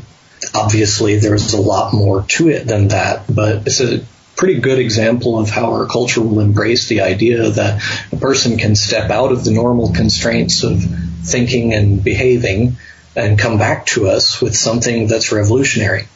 And I think that in terms of a magical revolution, once we all kind of figure out that this or that needs to be done and people start actually tinkering with it and trying it out, that they'll care a lot less about what some ancient Greek magical papyrus says, and instead they'll start telling us what it actually does for them, what they've been able to actually accomplish through it. Or that we might not even hear them say it. They might just do it, and then we'll get the results from that in our world. We'll see the wonderful things that people create. I have this philosophy of magic that if it's not doing something wonderful, if you can't tell it to an 8-year-old boy and have him go, wow, that's magic, it's probably not. I like the Disney idea of what magic is. It is wonderful. Now, Disney has lots of the sparkles and the flying crap and all of that, but the idea of magic is that it is a force that changes things for good. And it changes things in a real and substantial way, but it doesn't just force it immediately. It's a process that it initiates, and that the process unfolds, and it ends up becoming something that's grand, rather than, you just get a job or a girlfriend or a raise or whatever it is that people want to conjure for. I really would like to encourage people to look bigger and to look at themselves and to think of what they personally can do. About, half at least of my correspondence comes from very poor nations, and they all want basically to get some kind of an idea of what to do, and my thoughts to them always is just use whatever it is that you're doing to benefit your people and your communities, and to see where it can go with that, and to use your magic on behalf of causes and larger programs that you find value in. And I don't just mean like my cousin has a thing that he is raising money for, but really find out where you think the planet ought to go and work toward that, and make your personal living and all that you're doing with yourself also a part of that, so that you're not just playing. It's actually something that you're involved in. I think that's very important. If you're not really willing to commit and get involved in it, you're not going to get anything out of it either. I guess the question follow-up would be, what would be the next steps to kind of have this magical renaissance take place? For example, say the Global Mathematics Initiative. Would it be a benign action to engage with the spirits in whatever offices they have in order to facilitate meeting the material or circumstantial needs specifically for, say, a project like that? Or, on the flip side, would the step be to engage with the spirits in order to somehow validate or have more scientific laboratory engagements testing validity to help bring this to a wider audience? I'm not sure if that makes any sense, but I see what you're saying, and I've heard this argument before, but I really have a strong opinion on it. I don't care if Penn and Teller know that this stuff is real, okay? If I thought that I could provide that kind of an experience, I wouldn't be talking to you. I would have a nightly show at the Excalibur and a really, really sweet pad in Costa Rica where I retired to.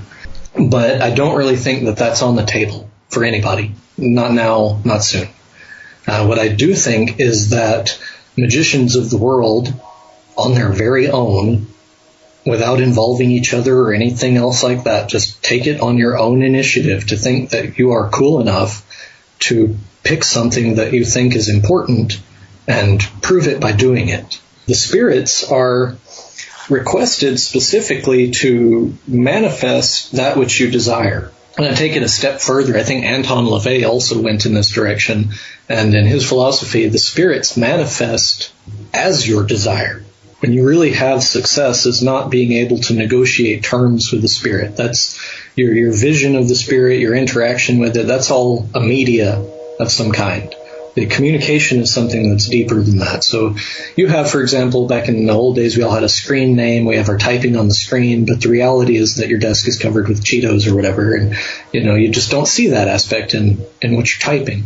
The typing is the media. That's what we get from the spirits. We get to see their avatar. We get to see their text on screen, so to speak, but we don't really get to see their bag of Cheetos on the desk. So what we need to negotiate with them in terms of dealing with the spirits is not to find out more about the spirits or more about magic. It's to find out, what we can actually do. Tell me really if you think that it's more important, say, the British investigations into India or more Enochian doodads. It's very different goals that we're talking about. So if you have a magical system that promises, for example, to build towers and to staff them with people, build a tower and staff it with people. When I did this when moving out to the island, that was my goal, is to work with the spirit to build a great house and to staff it and fill it up. And we ended up getting this mall and had the entire top floors built in. It became this luxurious residence. The woman who lived up there was just great to me. Things like that I couldn't have even foreseen as being a part of it. But not asking to build a tower and staff it with people, you don't get that kind of thing. So I think that it's not best proven by getting out the cameras and ghost busting equipment, putting yourself on Penn and Teller. I think it's best proven by saying, look what I did here. And, you can say it happened through some other means or not through magic, whatever. I don't really care because I've got it.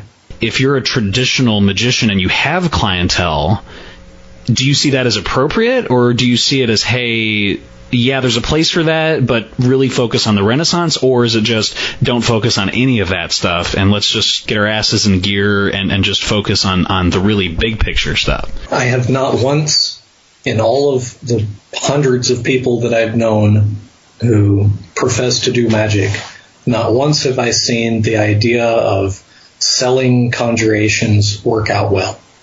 You're either pandering yourself to the same people who pay late night TV psychics $3.99 a minute to talk about their personal lives, or you've got people who want things that are out of the range of stuff, or you're charging for things that I don't see it as a viable practice. I see it as reducing magic to, as a friend of mine calls it, a cheap gypsy scam.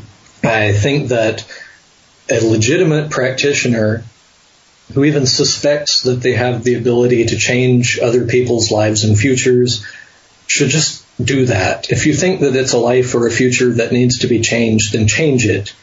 And don't look for these small cash handouts in return for it. If you can help somebody out, then help them out. Don't wait for them to say, I'll give you $50 to help me out. I think that that's disingenuous. I think it makes the rest of us look bad. And to anybody who's not already a magician, it just looks like a scam. I think a lot of magicians get this tunnel vision where they think that magic is just normal because they only talk to other magicians. But the rest of the world thinks it's all a bunch of hoo-ha. And in presenting it to other people, if you're presenting it as I make a couple of $100 off of it here and there, that's pretty lame. Just leave that $100 in those people's pockets, do the work or don't do the work, and focus on bigger and better pictures for yourself. I think is my advice in that regard. I'm really disappointed whenever I see anybody selling spells. A lot of the times that I've seen people doing that, there's, I think, majority of the time, the people are either completely inept and have no idea what they're doing. They basically just cracked open a book and would like to try it and are requesting to, be paid for it. Or they're people who are scamming people, which is the majority of the spells for sale that I've seen. It always goes the same way. The client pays, and then it doesn't happen. They tell the client, well, you must have done something wrong. And I just think that that's bad, and it gives everybody a bad name. So as a kind of a principle for myself, I've never sold occult spells, services, any of that. I don't sell occult talismans. I don't sell occult jewelry. When I do sell the books, all of it goes right back into printing more books that, I distribute for free. I do not make my money on other magicians at all. I do that as a matter of principle. I couldn't tell other people what to do or not do, but I don't think that it's right. I think that there's always something bigger and better to focus on. This kind of touches on a point that you brought up before, which is that for you, magic and engaging with ceremonial operations with a variety of spiritual creatures supports other interests. And I think this might be a good time, just for the listeners who aren't too familiar and the ones who are, to talk about one of those obviously main interests, which you are also an artist. You are an expert on gemology and goldsmithing. You have engaged in ongoing work in a career in luxury jewelry and fine art. Can you just talk about how does engaging with the spiritual entities support that work? And then can you just share with our listeners about kind of your different adventures and kind of the topography that you've had that you can talk about, in terms of you have quite a very interesting career as well. So whatever you're comfortable sharing. Well, I've had lots of adventure, that's for sure. I think that seeking out adventure has really been part of what drew me into jewelry in general, but I don't know where to begin. Let's see. I went to a show of the Ottoman Sultan's treasures as a kid, and I saw things that I'd never seen before. Giant rubies that looked like cherry jelly, gold arrows covered in diamonds and sapphires, the Tokapi dagger, just all kinds of really awesome stuff. And they showed, say, the granulation techniques that were used at those times. I thought, that's something I want to get into. As a kid, I'd always made little miniature figures and cast them as a thing over the barbecue grill. And to get into something a little bit more advanced than that was always something I was interested in. I think I mentioned earlier, I went around the country digging up gems, learned to facet them, learned to set them from an old-time goldsmith in California. Really, it was about that time that I started doing the full conjurations. I cast a copper seal, this goldsmith that I was working for, and he was very, very superstitious about it. He didn't like it at all. He was a firm Catholic believer. Didn't like anything to do with this demon seal stuff. We parted ways shortly after. He retired.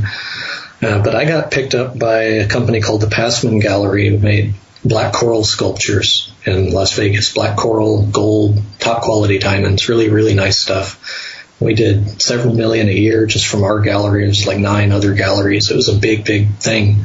I used my spirit influence, I guess you'd say, to attract customers, to sell some of the things, to work my way up the company ladder.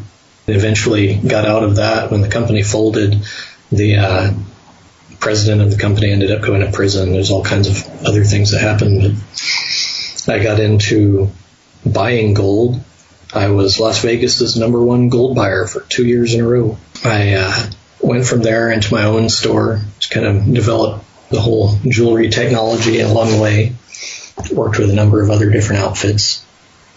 But really the passion of it has been to use the conjurations to make the career more significant, not just to make jewelry to make a living, but to become something bigger and better from it. Passman, he was also an interesting person. He had ideas about jewelry. One of his ideas was that you could teach random Jamaicans off the beach how to carve coral and polish it and make high-end jewelry out of it. You could take then a whole group of people who were basically just sitting on the beach and apply them to something that opened up their creativity and opened up their sense of who they were as people. And so we had a lot of figures in the company that exemplified that. And being able to reach out to those people, we eventually became involved with, the president of Sierra Leone, where we're getting stuff from and putting things on people in the Oscars. We had a lot of famous black athletes and musicians come in. Got to meet Ben Vereen. Just lots of cool stuff associated with it that you don't get out of your just normal humdrum jewelry career. And for me, being able to develop the technology of the gem faceting, the gold casting, all of that it's been a great thing. The adventure side of it, however, comes when you end up having to do things like finding gold, finding gems, looking after people who owe you money, dealing with very difficult people in the corporate world, or dealing with crazy bosses, things like that. It just rounded out the edges of it and made it actually go somewhere other than just sitting in the back of a store sizing rings all day. I don't know if you could talk about this, but you've been threatened, you've been shot at, you face dangerous animals. I mean, this is reading like an Indiana Jones episode, but it's real. Can you? I guess what can you share about that? Yeah, I guess a Dirk Pitt novel would probably not do it too bad. A lot of the things that I've been through have been with other people that have specifically asked me not to mention them in public. So I'll tell you about a few of the things. One of the spirits had been requested to provide for me a treasure, a vast treasure, millions and millions of dollars, somewhere nearby. No small request. I'm just calling you up because I want a vast treasure, right? And by the way, also tell me all about how the universe works and everything else. So kind of an interesting experience, and being directed to go off to this place way, way out. I'll give you directions to it. If you take the second left after the third bridge on Highway 199, after turning off from Highway 101, about 25 miles from the coast, there's a little creek there called Darlingtonia. It has some rare pitcher plants. And on the trail there, walking around to the upside, the north side of the trail and going up over the hill, it's about 900 feet straight up due north. And going up and over this, that there's a old gold mine there that I was directed to go and find. And it is there, but when I got there's people on the other hill that had guns and didn't want me to be there. And so they started shooting. I heard a woman yelling, get him, or hit him, or something like that. And I had to duck out and run away. I have one of the conjurations, the spirit was bound to preserve my bodily integrity against injuries. As soon as I had left where I was calling the spirits, tree trunk fell on me. Just massive thing, crushed me just instantly. It didn't go pop and then I fell on the ground. It just splat right on the ground. Pushed my head down to the concrete to not within a millimeter, but like literally contacting the concrete with this tree on top of me. And it was just precisely the amount of distance not to damage me in the very least bit. It should have squished my head like a cracked egg. Didn't hurt me at all. I think that in that case, it was the spirit literally showing me, I could do worse to you, but this is kind of what our deal is. Later on, when doing this gold hunting out in California, I had a fall, considerable distance, landed on my head on a rock, and I almost fell in a river after that, but I ended up grabbing a thorn vine and holding on to myself over the river so I wouldn't fall in. Again, it easily should have killed me, falling on that rock, landing directly on my head. And I was fine. Nothing, not even a bruise, nothing at all. Several other similar incidents like that. Guy from Chase Bank got in my car, asked for where the mine location was. I told him the wrong direction, left town afterwards. All kinds of stuff. I've been overseas a few times on these adventures. Again, things I'm not really supposed to describe in full detail, but basically establishing a luxury enterprise that spans the globe, getting involved with the people that are associated with that, some of them placed very high on the totem pole of life and others not so much. Yeah, lots of adventures. All come from trying to be more than just a humble goldsmith, but to be something that's substantial. This goes to the point that I think a lot of listeners will find valuable, which is your significant magical experience is being used to support a kind of broader, grander vision for yourself and kind of your own fully blossomed interests. It's not that you're using it to figure out a better way to draw a seal or how to purify parchment better. Can you just share about how, if anyone out there is listening to you and they might not have a goal or an overarching plan, but they just want to see something cool, what advice would you have for them in terms of maybe they should take a pause and really just kind of do some thinking before they step in the circle? If really what you want is an authentic paranormal experience, if they're chasing the ape, then what they really ought to do is take some drugs. It'll be a lot more fun. It'll be easier to get into. It'll be a lot cheaper. And unless you go absolutely nuts with it, it'll be a lot easier to get out of. Just do some drugs. If you're looking for something that gives you the heebie-jeebies, makes you feel like there's something going on that's off the norm, what I often suggest is that people start with the knocks. Ever done that where you get everybody to sit down and you ask for a knock on the wall and then the knocks get closer and closer and closer? Start with things like that. Find out whether or not you've actually got a stomach for it, because if you can't do Bloody Mary, if somebody breaks out the Black Mary, you're going to go insane. And a lot of people are just not that smart, and they're not really that psychologically well put together. And the slightest thing that they think might be exciting, when it doesn't go exactly the way that they thought that it would, it will freak them out. And I've seen a lot of people that I can't say that magic drives people crazy, but people who are already a bit unhinged really get a little bit worse when they get around magic. If you're not just interested in having some kind of an authentic paranormal experience, the easiest thing is, again, I don't teach, I just do. I'm saying from my experience, find some spells. Find some stuff that you think is a little bit further off than what James Randi is going to believe in, and try it out and see where it gets you. And if it doesn't work, try something different out. I'm not a big fan of visualization. Basically tell people, visualization as a technique is meaningless. Do something else. I don't know what the deal with that is, but for whatever reason, visualization tends to be ticket to the armchair. We haven't really gone over it, but I kind of bring it up here. The idea of what a magician is, where we've come from and why we have, say, grimoires.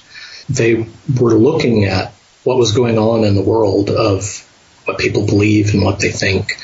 And they put together these catalogs of spirits from things that other people lived and died for. Baal Hadad or whatever. People laid down their lives for these deities, whether in war or sacrifices, or they lived according to the principles of these deities or whatever. They were a big deal to millions of people for thousands of years. And it's not something that you can look at it as, well, the spirit is just here to fulfill this particular function. They are very large, now very obscure elements of human history that we've kind of moved on from, but they're still there in some way for us.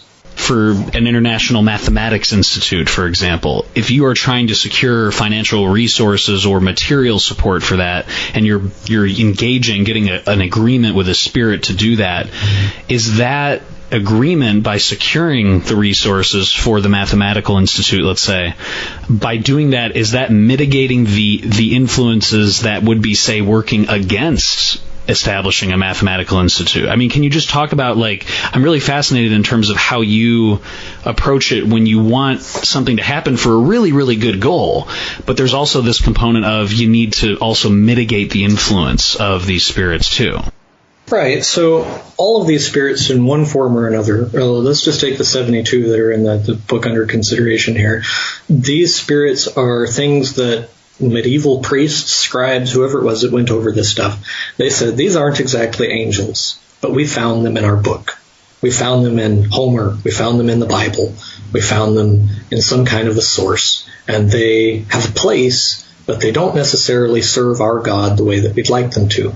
A good example, Farfar, is mentioned in, the story of Elisha, where the king of Syria is supposed to go and wash his leprosy off, and he's told to go by the Syrian priest, go to the river Farfar, wash yourself off.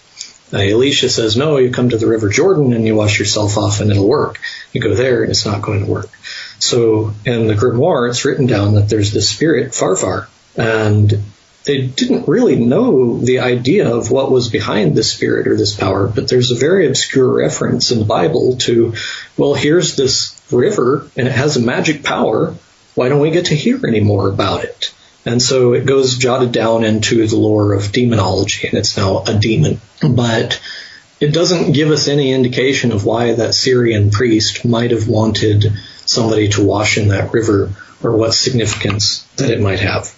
So in conjuring the spirit, you're going to find, say, its backstory, a little bit more about what it's personally about, why it functions the way that it does, and how its role is to divide people by providing everybody with everything that they need. But of course, when you provide everybody with everything that they need, it ends up being a free-for-all in which nobody gets anything. I think there's somebody out there is probably saying the mouse utopia experiments. If you provide everybody everything they need, nobody does anything, and it ends up being a shithole.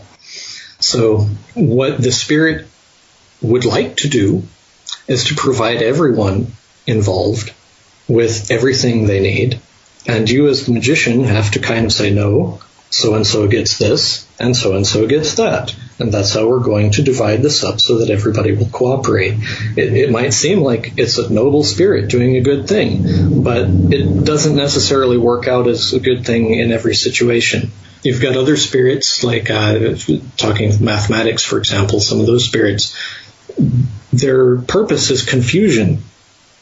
Their purpose is not to help people understand anything, but to make use of people's confusion, and to remove that confusion from people is pulling off the blinders from them so that they can then go forward and actually understand complicated concepts. Spirits that deal in subjugation of others and making people have to do what another person tells them to do.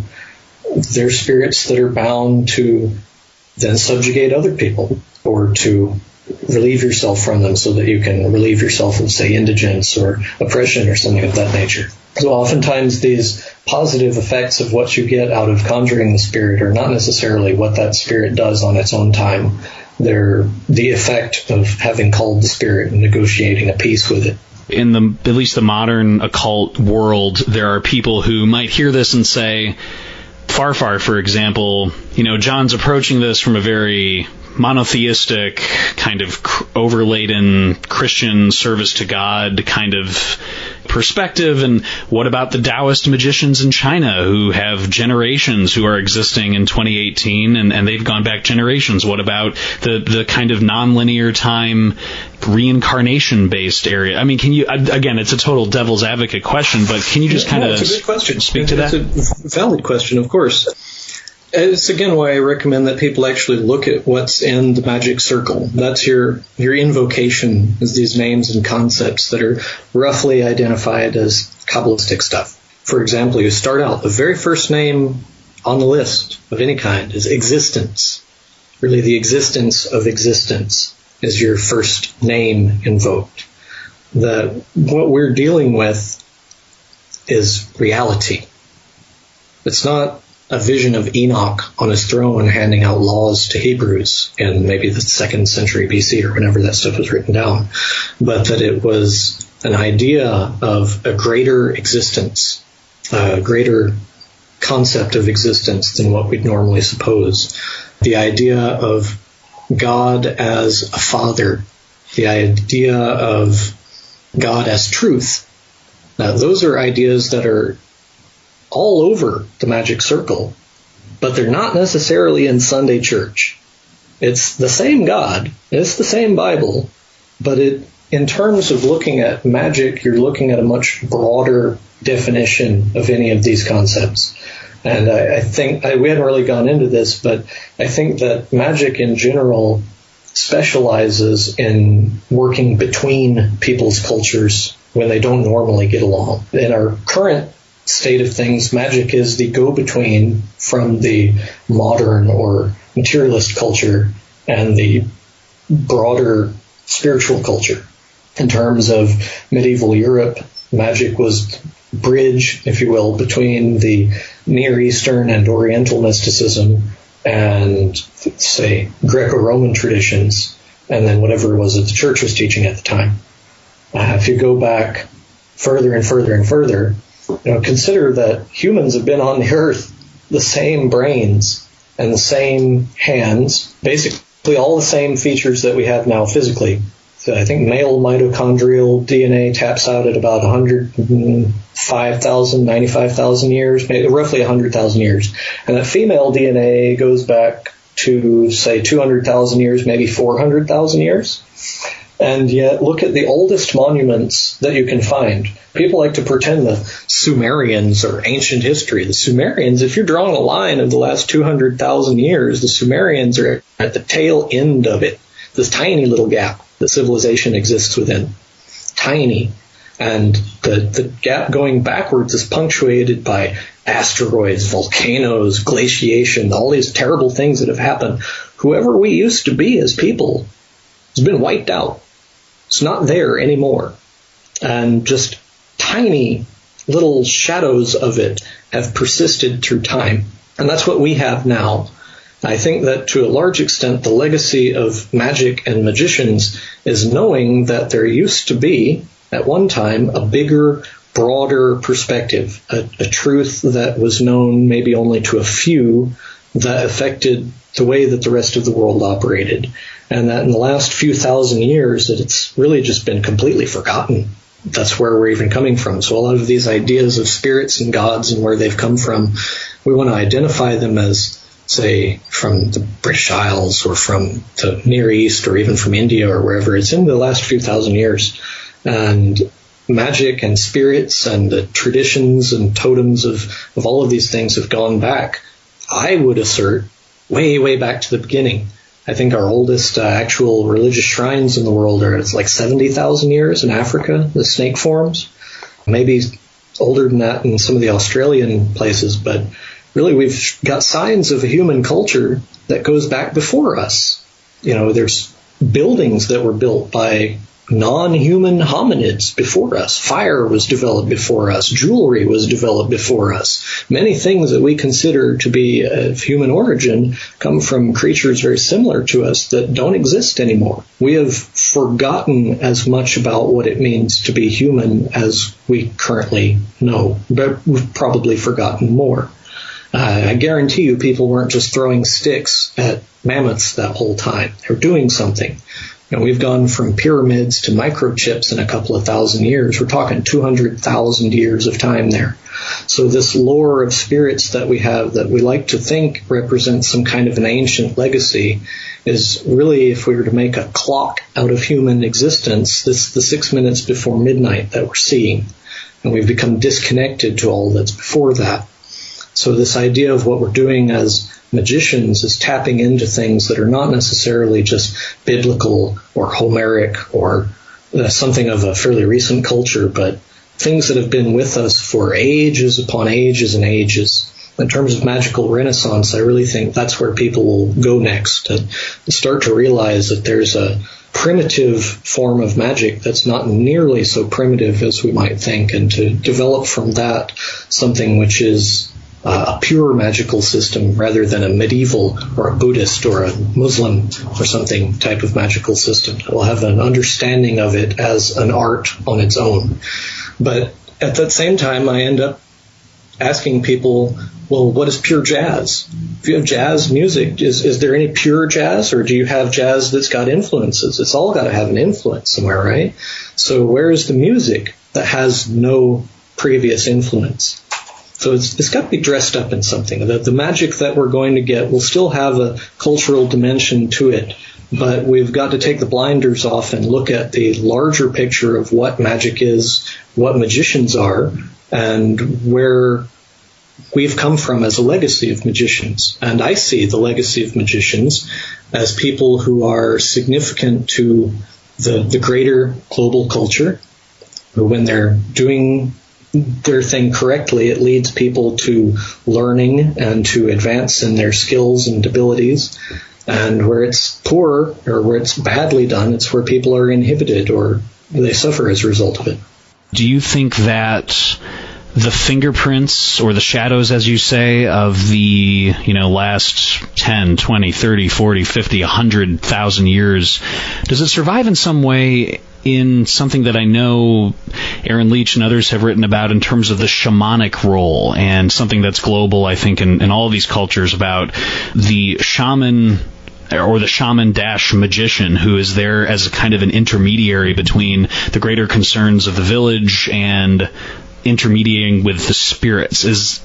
Are there fingerprints, or I guess what are the fingerprints or the shadows, as you say, that still yield themselves to observation in history and in experience? I dislike the use of the shamanistic term in relation to some of the stuff, just because shamanism is kind of like magic you do without a shirt these days. It's not really a word that I take too seriously, but it's definitely well intended, and it means the correct thing. I think that that's a correct interpretation of the role of the magician. And on a large scale or a small scale, that's really what we do. We're a mediator, not just between people and spirits, though, but between people and other people. The magician is often the person who is not exactly completely on the team, that he's able, or she is able, to look outside their little cultural box and see what the other guy thinks and kind of adapt their interpretation as well. I don't think that you're ever going to get to a point where you see magic as being, you wouldn't just have Bible magicians that have no Homeric influences at all. It just doesn't happen. Or even the Taoist magicians have influences from all over the place. We are not just doing our own thing, we're doing our own thing and relating it in some way to what other people are doing as well. As far as how to get in touch with that, I don't favor the idea that exploring states of consciousness is going to develop anything significant in terms of magic. People have done all the drugs that they could possibly do, and they're not really all that much more enlightened as a result of it. They've danced around in circles. They've done the recreating shamanism form of shamanism. They have not really progressed to a point with the idea of shamanism as such that it is effective in doing what it's supposed to be doing for people. The global culture is much more brought together by football than by anybody's shamanism. Sorry, that's just the fact. And if the shamans really wanted to get involved in football, then we'd start to see something a little different. Dr. Skinner in the past mentioned, people email him all the time saying, well, how do I use magic to improve my spirituality? Or how do I, boost my spiritual senses? And his answer is that you should, if you want to improve your spirituality, you should take up meditation or yoga or something like that. But if you want, a practical, whether they're big project ideas or little project ideas, more micro, then you practice magic. And it seems like you were touching on that in terms of people want to use it for an expanded consciousness and experience, kind of like a psilocybin trip. But you're saying that's not what the technology is intended for. No, I don't think that it is intended for that at all. I think that it's something that's presented as to be used to make society run better. The idea of King Solomon being a king, regardless of whether or not he's a real person. I'm just going to plug my little book here. I'd written this comic book called The Legend of King Solomon, where I went through the Testament of Solomon and all these other different books about the good old king. And I illustrated each page as a little comic variety that tells people some of these stories about King Solomon and his adventures. The idea of Solomon as a king who's also a magician, it goes back to the idea that humanity is given certain stages of capacity. Adam, for example, is given speech, the right to identify other things in his existence and give them an identity that corresponds to his interpretation of them. Abraham is given religion. He's given an idea of how religion is not necessarily just worship of nature, but that it has some transcendental component to it. Moses is given law. Solomon is given this power, this responsibility to not just take care of the spiritual guidance of his people, but also their physical well-being as well, to build things, to craft technologies, to bring people together in alliances, to send people where they need to go. It's much more than just saying what you should and shouldn't do. It's an ability to direct that power. So as a magician, it's not just something that you should learn right from wrong. Once you've learned right, you should start figuring out right things to do. That's going to be different for everybody, of course, but if it doesn't have the deeds, then it's not magic. It's just spiritual. It's just meditation. It's just prayer. There's nothing to it if you're not trying to actually change something.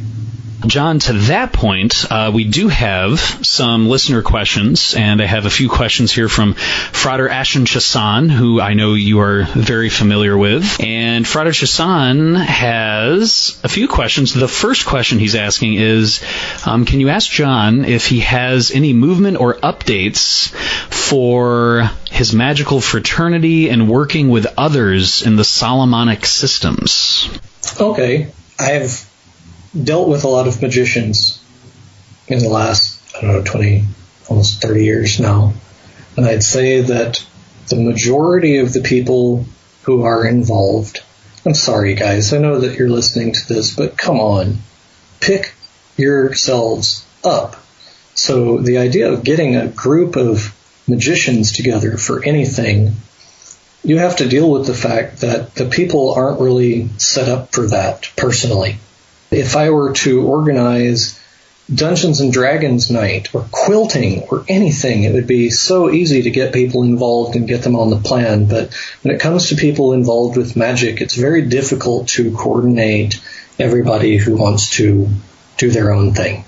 My strongest recommendation to people thinking about the whole magical group participation thing is to just do it on your own and figure your own thing out. You're going to do better that way. Second point of 3 is to say that if you want to join an esoteric organization that has some potential to be useful, I'm going to make a recommendation to consider Freemasonry. I'm a Mason myself, and I would have to say that the amount of dedication to doing the Masonic thing the right way and the virtues expressed in Masonry, the level of community involvement, all of the different features of it, whatever it is that people are trying to get out of magic organization participation, unless you just really have a thing for the candles and the incense and the spirit conjuration thing as a group ritual thing, Freemasonry is an organization that will give you a means of participating in society in a bigger way. You will have access to people that you never had access to before, and be able to deal with them on the level is something that I think the average magician just has no concept of how useful and interesting and wonderful that can be if it's done in the right context. But those people, by and large, are not participating in the occult lodges. And, Masonry is something that everyone says the same thing. Oh, you're likely not to find somebody who's into the esoteric side of it. That's true. Probably not going to find anybody who's into that.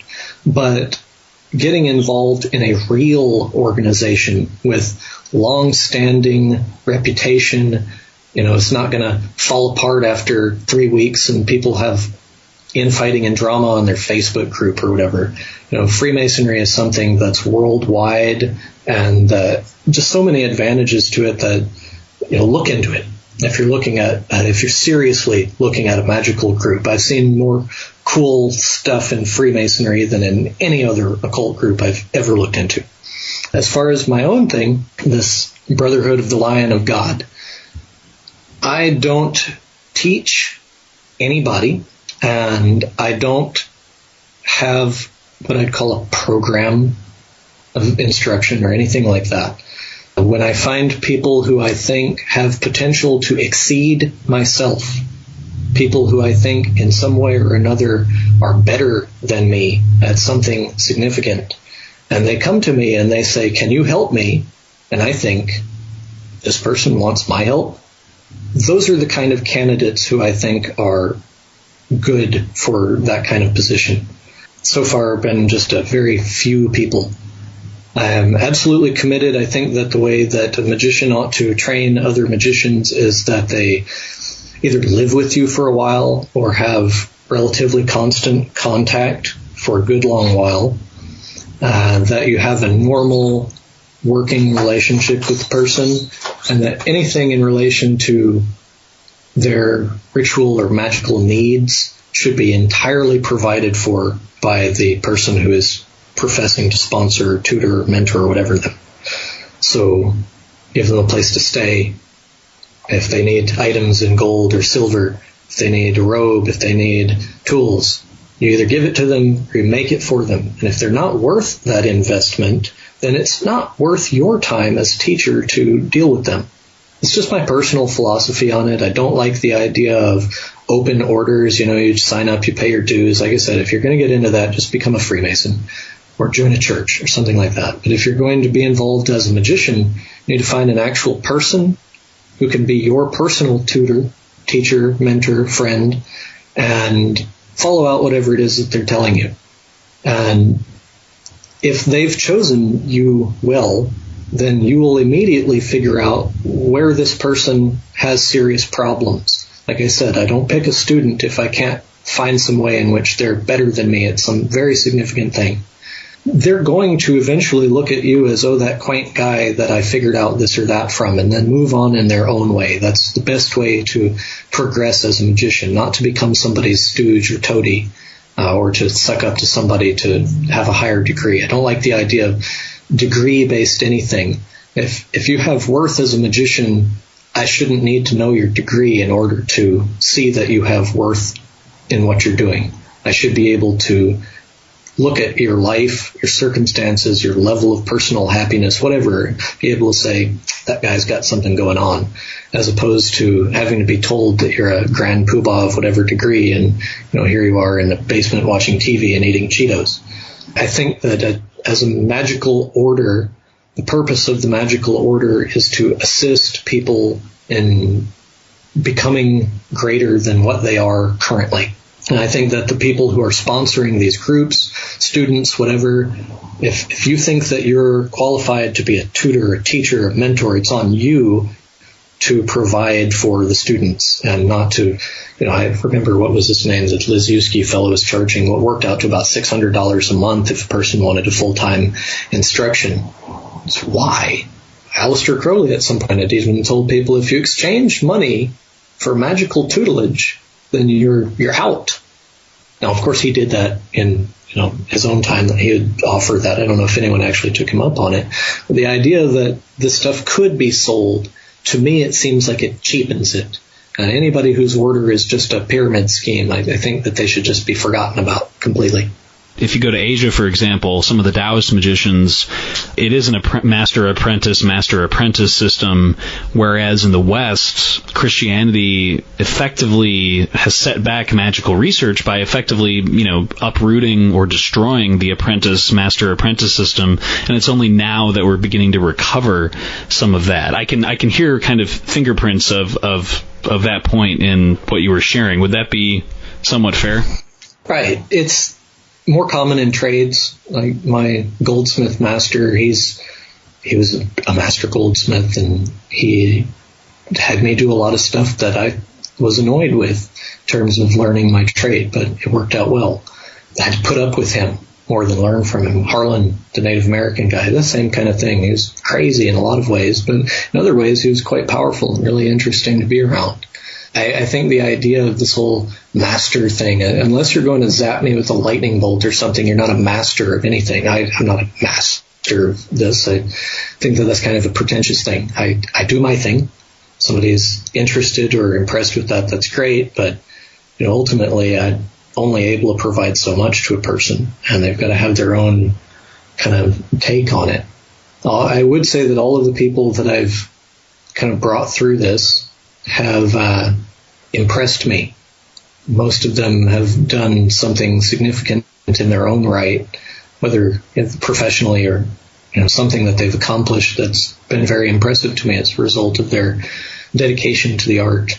I think that in terms of choosing somebody, that they should be chosen not for what they say in terms of the occult, but for generally what they can show that they've actually mastered their craft.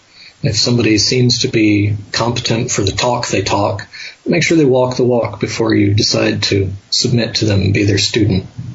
I think it goes to your point about just kind of keeping it real. There tends to be a lot of things that can lead to, this person is a master, and effectively idolization or cult worship, and then if you're someone who wants to take advantage of students, then it's easy to just charge them exorbitant amounts of money, and it just gets to this point where I think cheapens is just a really good word. And how do you kind of navigate those waters in terms of just saying, if you have someone who's just overly enthusiastic and you're like, listen, this isn't a idolatry, this is based on real world stuff. How do you navigate that? If it's somebody who's a problem for me in some way, or if they're annoying to me, then I'm just going to stop talking to them. And there's probably a lot of people that I've talked to that I stopped talking to, not because they were annoying, but just because I had difficulty getting into the correspondence or for whatever other reason. So if I've stopped talking to you, it's not because I was annoyed with you. In general, people who pose problems, just as a person wanting to be a teacher, something, just avoid that. I avoid having any interaction with women in regard to magic. I think that women have a magical interpretation all of their own, and I don't get involved in their mysteries and whatever. I wouldn't say that they're in any way restricted from participating in ceremonial magic, but I find that whenever men and women get together, especially in funny outfits, that the hijinks come out, and it's almost impossible to have a group of men with some women involved where there's not drama. And so in order to just avoid all possibility of the drama, I just don't deal with the women at all. And that ensures that if a man is coming to me, that first off, he's not looking at romantic engagement either with me or with them or whoever. That element is just forcibly removed from the equation. Also, with younger children, I think that younger children have an innate appreciation for magic, and that our interpretations of it are just crazy to them. If it's magical, a young child can understand it as such. And I don't think that our interpretations really should be forced on them. I don't know if you've read in my book, but the people under 13 are prohibited simply because there's swords involved after 6 years, which would mean that you'd have to be 18 to be given a weapon. Now, that's the only reason behind it, though. I generally, though, think that women and children have a different interpretation of magic than guys do. That might sound sexist, but that's just my experience of it. I think that women respond better to a more organic approach to magic, and men respond better to codes and systems and things that are written down. I know several women who are very interested in the Solomonic arts, and I know we've done a few podcast episodes about that, and really do approach with that same investigatory rigor and kind of comparing things. But I want to touch on something that you mentioned, which is when you mentioned like when men and women get together in robes, it's just kind of this strange thing can happen. Is that more, as opposed to like a Solomonic or a ceremonial magic thing, is it something that is exhibited in kind of lodge magic systems? Is that also what you were referring to? Like if there's a OTO or a Golden Dawn? I know Rufus Opus, for example, talks about, ceremonies with a priestess and stuff like. What are your thoughts on that kind of engagement? Anytime that you enter into a situation where there's potential sexual interaction, even if it's married couples that are together, then there's drama, or the potential for drama. And I wanted to establish something that would not survive on drama. That it's not like, you can hand the reins over to your wife when you're done with it, or you got to make sure that my girlfriend gets into such and such position.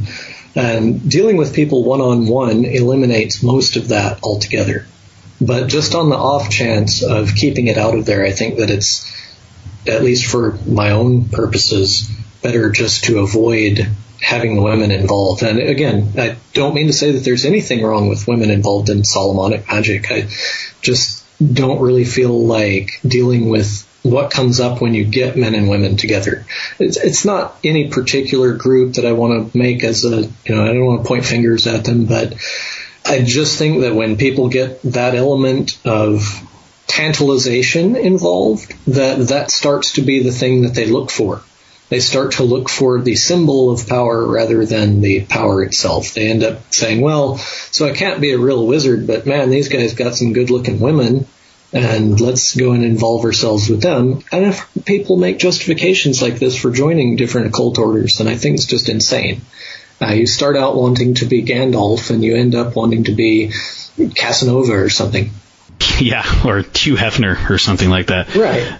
To that point, John, you mentioned you really should, in a Solomonic or a ceremonial magic context, you should really bring someone into the circle only under certain circumstances. I've had a lot of people mention that really, especially when you're first starting out, you need to just conjure alone. Invoke often, but invoke by yourself. What are your thoughts? I mean, the whole social interaction aside, what are your thoughts on that in terms of if you are stepping into the circle for the first or second or third time, should you always do it, just one-on-one with the spiritual entity? I think that that's the ideal. It really seems like it's built for that. Assistants involved are people who are literally helping you do the things that are necessary for the ceremonies. I've never found that that's all that necessary. Maybe when I get much older, I might need more help. But I really think it's ideal just to go at it alone. Bringing other people in is kind of a curiosity. I've never found that it's worked out well for me. Somebody has either ended up having a puking spell or there's just other things that have happened that have made that seem like it's a really bad idea. And so I don't do that. In terms of getting other people involved, one of the first things to start asking, I would say, would be, why do I want another person involved in this? It usually starts out with this idea of I want them to share the experience or something like that, but I just don't think that there's any justification for it. You can get what you want on your own. Do it on your own.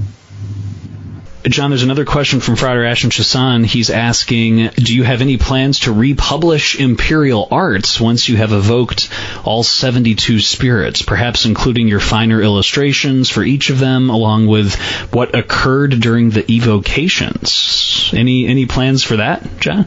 Yeah, I've got a separate book that I keep that's more of a personal record of it.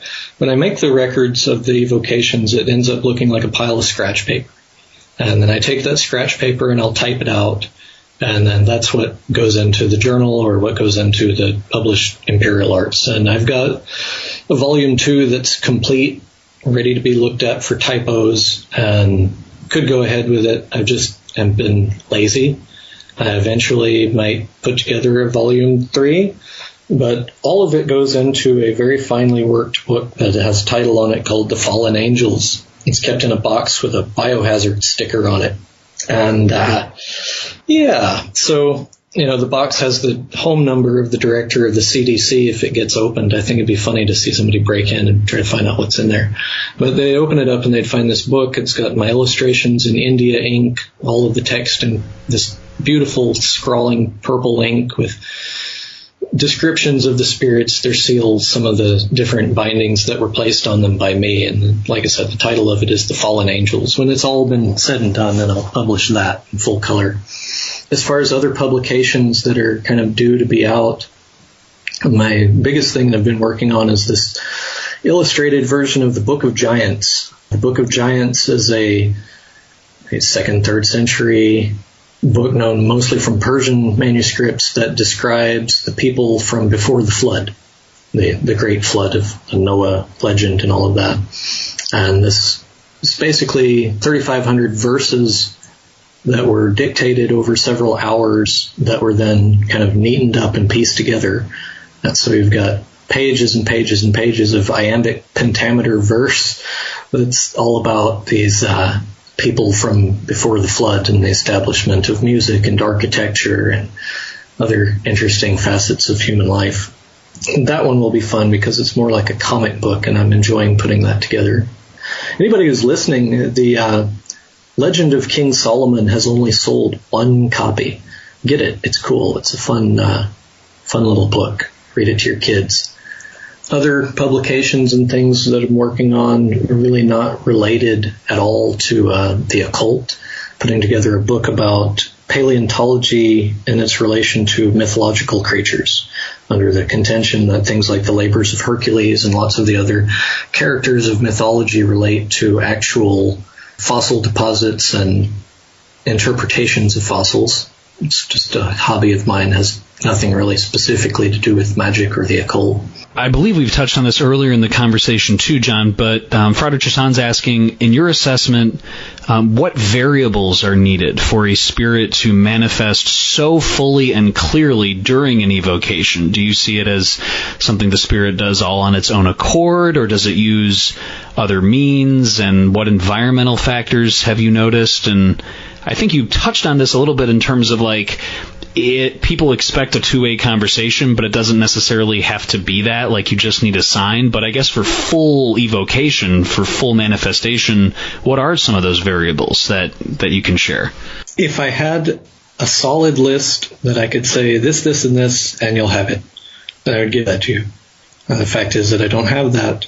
I don't really know.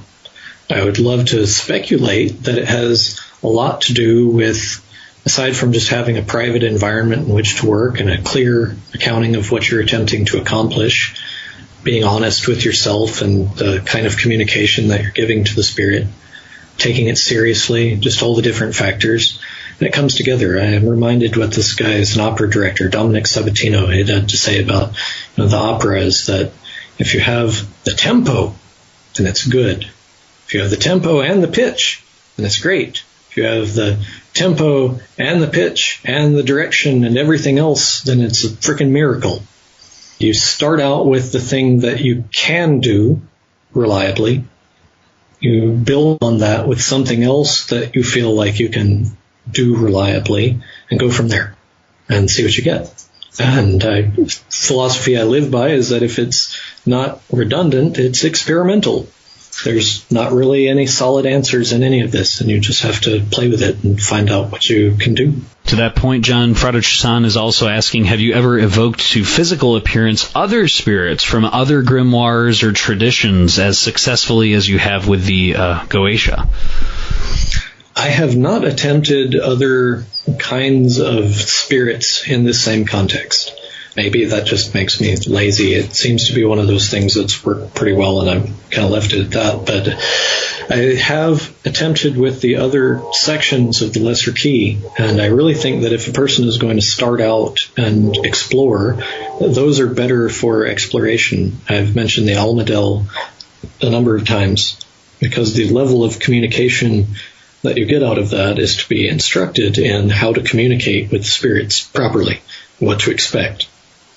And I noticed that it completely shifted my life around in big ways and gave me a lot of trouble in the process, but I became better for it overall. The first sections, or the other sections of the Lesser Key, Lemegeton, whatever you want to call it, that it's ultimately training wheels for the bigger stuff. You train yourself to first ask the spirits, tell me what in the name of God is right and proper for you to perform. You learn kind of how to communicate. The only kind of sign of presence that you're looking for at that point is an interference pattern of light and the sweet smell that's supposed to be filling everything. I don't know about that. I didn't have much of a sense of smell. The other sections also deal with spirit conjurations for projects that are not necessarily well-developed or well-defined. I want something to happen of this general nature. And so you get a sense by working with those spirits of what kinds of things that the spirits can do for you, what kinds of communications that you can get. And it also develops to some extent the authority to act on it with the other spirits, being, for example, in a position to take care of people's families, for example, then being in a position to do something with those people that might be better or worse for them. You have to get into the position first. When I was working with the Mormon church, one of my jobs was to basically figure out what the needs of the community were. And I would inform the bishop of what the people in the ward needed, and if they needed food or money or something like that, we would have a discussion and give them the food or the money or whatever it was that they needed. It was a really cool position to be in, to be able to decide kind of what kind of help that we're giving to these other people. And at certain times, it would be really nice to be able to say, well, we're going to really help this person here. I'd have just the weirdest serendipitous thing, like I'd be given a $1,000 bass instrument. Then I meet this guy who says, oh, I'd like to play the bass, but I can't afford to get a bass right now. I'm working on school. I'd be able to run into the back of my closet and say, hey, look, here we go. We've got this thing for you. It's really cool to be able to do that for people, but it doesn't come to you unless you get the position first to be able to do it. So these other spirits, the spirits of the hours, the spirits of the cardinal points, the almadel, those spirits in their conjuration place a person into a position in which these more detailed conjurations, to say, need men staffing the tower, that you're in a position to actually need those things at that point and then given the authority to carry them out. Yeah, that definitely makes sense. So I know Frater Chassan started with the almadel as well, and so it sounds like you're recommending that if someone's listening out there and they really want to jump into, say, the Lemegeton, even with a benign spirit, perhaps you would recommend, hey, start with other things like the almadel in order to ground yourself and better prepare yourself. Would that be fair? Absolutely, yes. And it's a lot cheaper as well, wax and no lion skins and braziers of sulfur and all of that. It's a lot easier to get into. And I think that the level of production that's required at that point is something that if that's going to be too much for you, then definitely the rest of it's going to be too much. Frater Chassan is also asking if you can share, John, that of all the spirits that you've conjured in the Goetia, is there one that you find that you're particularly fond of, or one spirit that's yielded the best counsel and results, or one you've worked with multiple times? And if so, why do you think this one spirit has been so agreeable? I have an idea that it's probably not wise to discuss with other people exactly which spirits that you work with, because there's a lot of strings that trail off of these things to attach to different systems. And a person who knows exactly which spirits that you're working with on a regular basis, it's very easy at that point to undermine that person by going over their head. So I'm not going to be very direct about answering that. There are two spirits that I've worked with extensively over this long time. One of them is entirely to inform me about aspects of physical reality that I'm not presently aware of how things work. I got into it wanting to study the eyeball and the optic nerve and how it is that we see things. And I got led on this massive study of everything from nerves to higher dimensionalities and all kinds of just weird ideas that I was never exposed to before.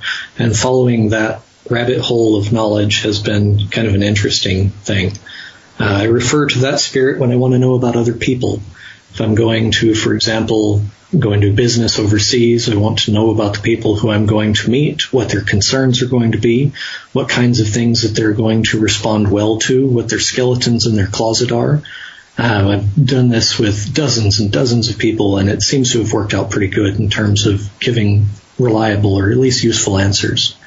The other one, I'm using the Conjuration series there to promote a luxury enterprise that, again, just out of concern for the people involved, I'm not really going to talk a lot about it, but basically building a from-the-ground luxury enterprise that ends up in a world-class environment. And we're at a point where it is a world-class environment, but it's been a very long process of using spirits whose powers is among the arts and sciences to develop literally brand new technologies that can be showcased in this luxury brand. Things that touch upon bioluminescence, that touch upon different lighting angles and things that are not normally used in the luxury jewelry field that we've kind of cornered the market on.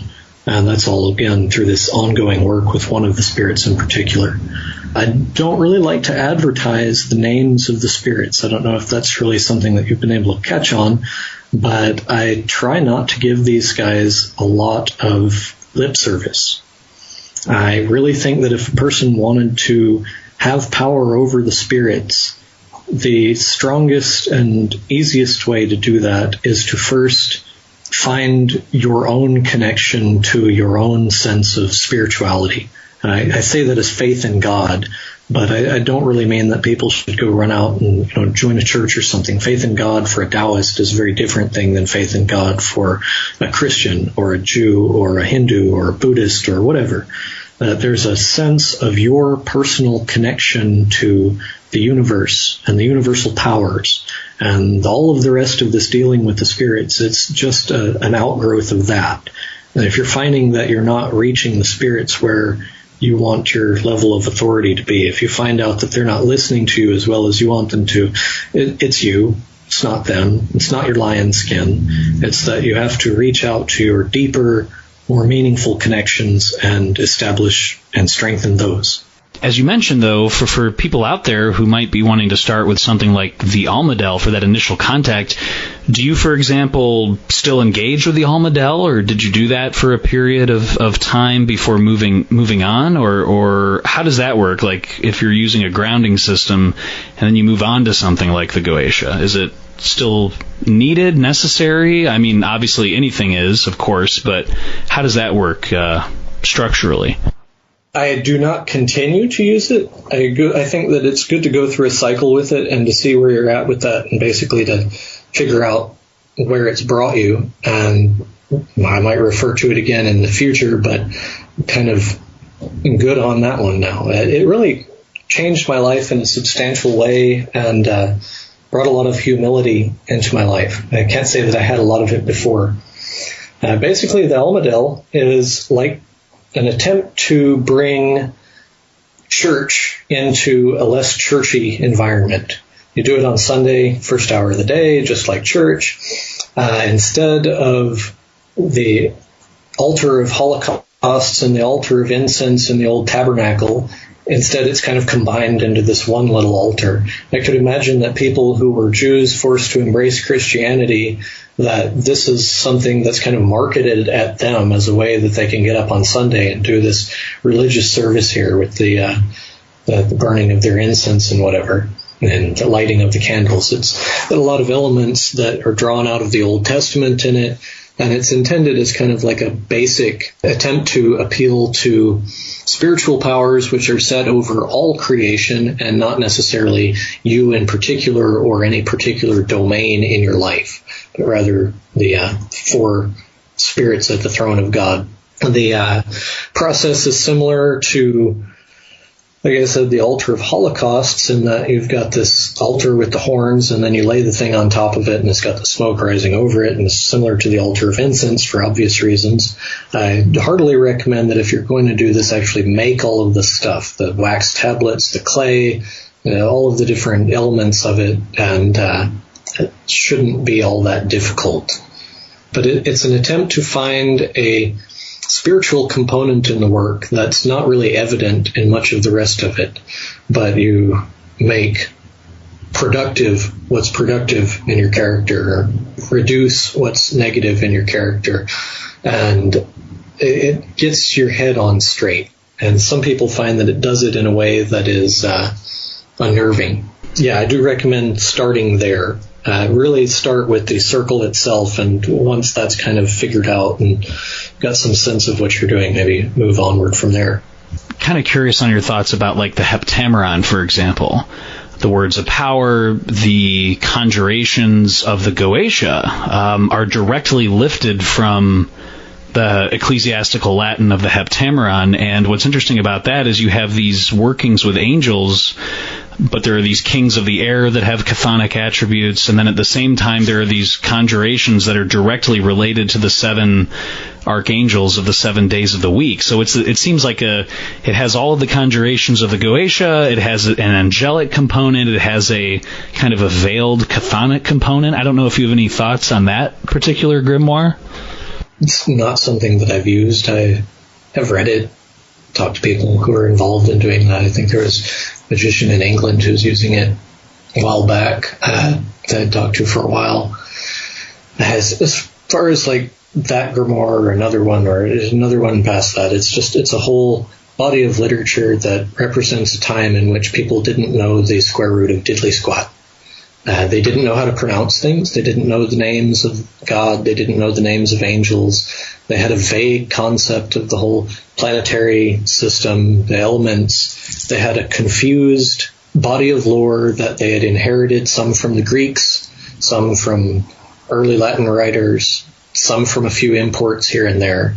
And their body of lore was fragmented, dissociated from its sources, and basically all jacked up. When they put together these grimoires, pretty much the only thing that represents what I would call the legacy of magic is the core concept. That part of it survived, this spiritual interactivity. The rest of it, yeah, you could probably replace it with bubblegum wrappers. It's not really important, these names or knowing which spirit goes where, which direction they go in, or any of that kind of stuff. I think that's all just hoo-ha. It's irrelevant. It seems to be what people really want to make the most of is where does this spirit fit in and where does that spirit fit in. But you're not going to find that information in a book. You might get that information directly from the spirits if it's relevant to what you're doing. But at the present, the best that we can hope for is to see these books of magic as a springboard for going forward in the same way that, say, chemistry developed out of alchemy. And what develops out of magic will not be organic chemistry or metallurgy. It's going to be something else, something quite different. I look at, say, for example, the Solomonic revival when they, wanted to promote magic and magicians. We got JPL, all these scientists working on things. They weren't studying poetry. They were studying rockets. This is, probably one of the more famous examples, but to me, that really speaks to me. At that point, when you're dealing with, force and mass equations and all of that stuff, you don't really give a crap about whether or not it matches up well with what something in a 15th century book says. It's not living at that point. If you want to have academics and the academic study of magic, there's a place for that. That's great. But I'm not in this to be an academic student of magic. I'm here to be a wizard. If I have to just ignore a lot of that stuff, then that's kind of how I handle it. There's nothing wrong with studying that, finding what the names and the placements and all of that, what the spirits are, but I don't think it really sheds much light on where you're going as a magician or what the fundamental character of the magic that you're doing or how it's done is meant to work. I don't think that it has really a bearing on the fundamentals of what you're doing. It's just the trivia, and we debate, the names or whatever, the provenance of the texts. It could be turned over in a day.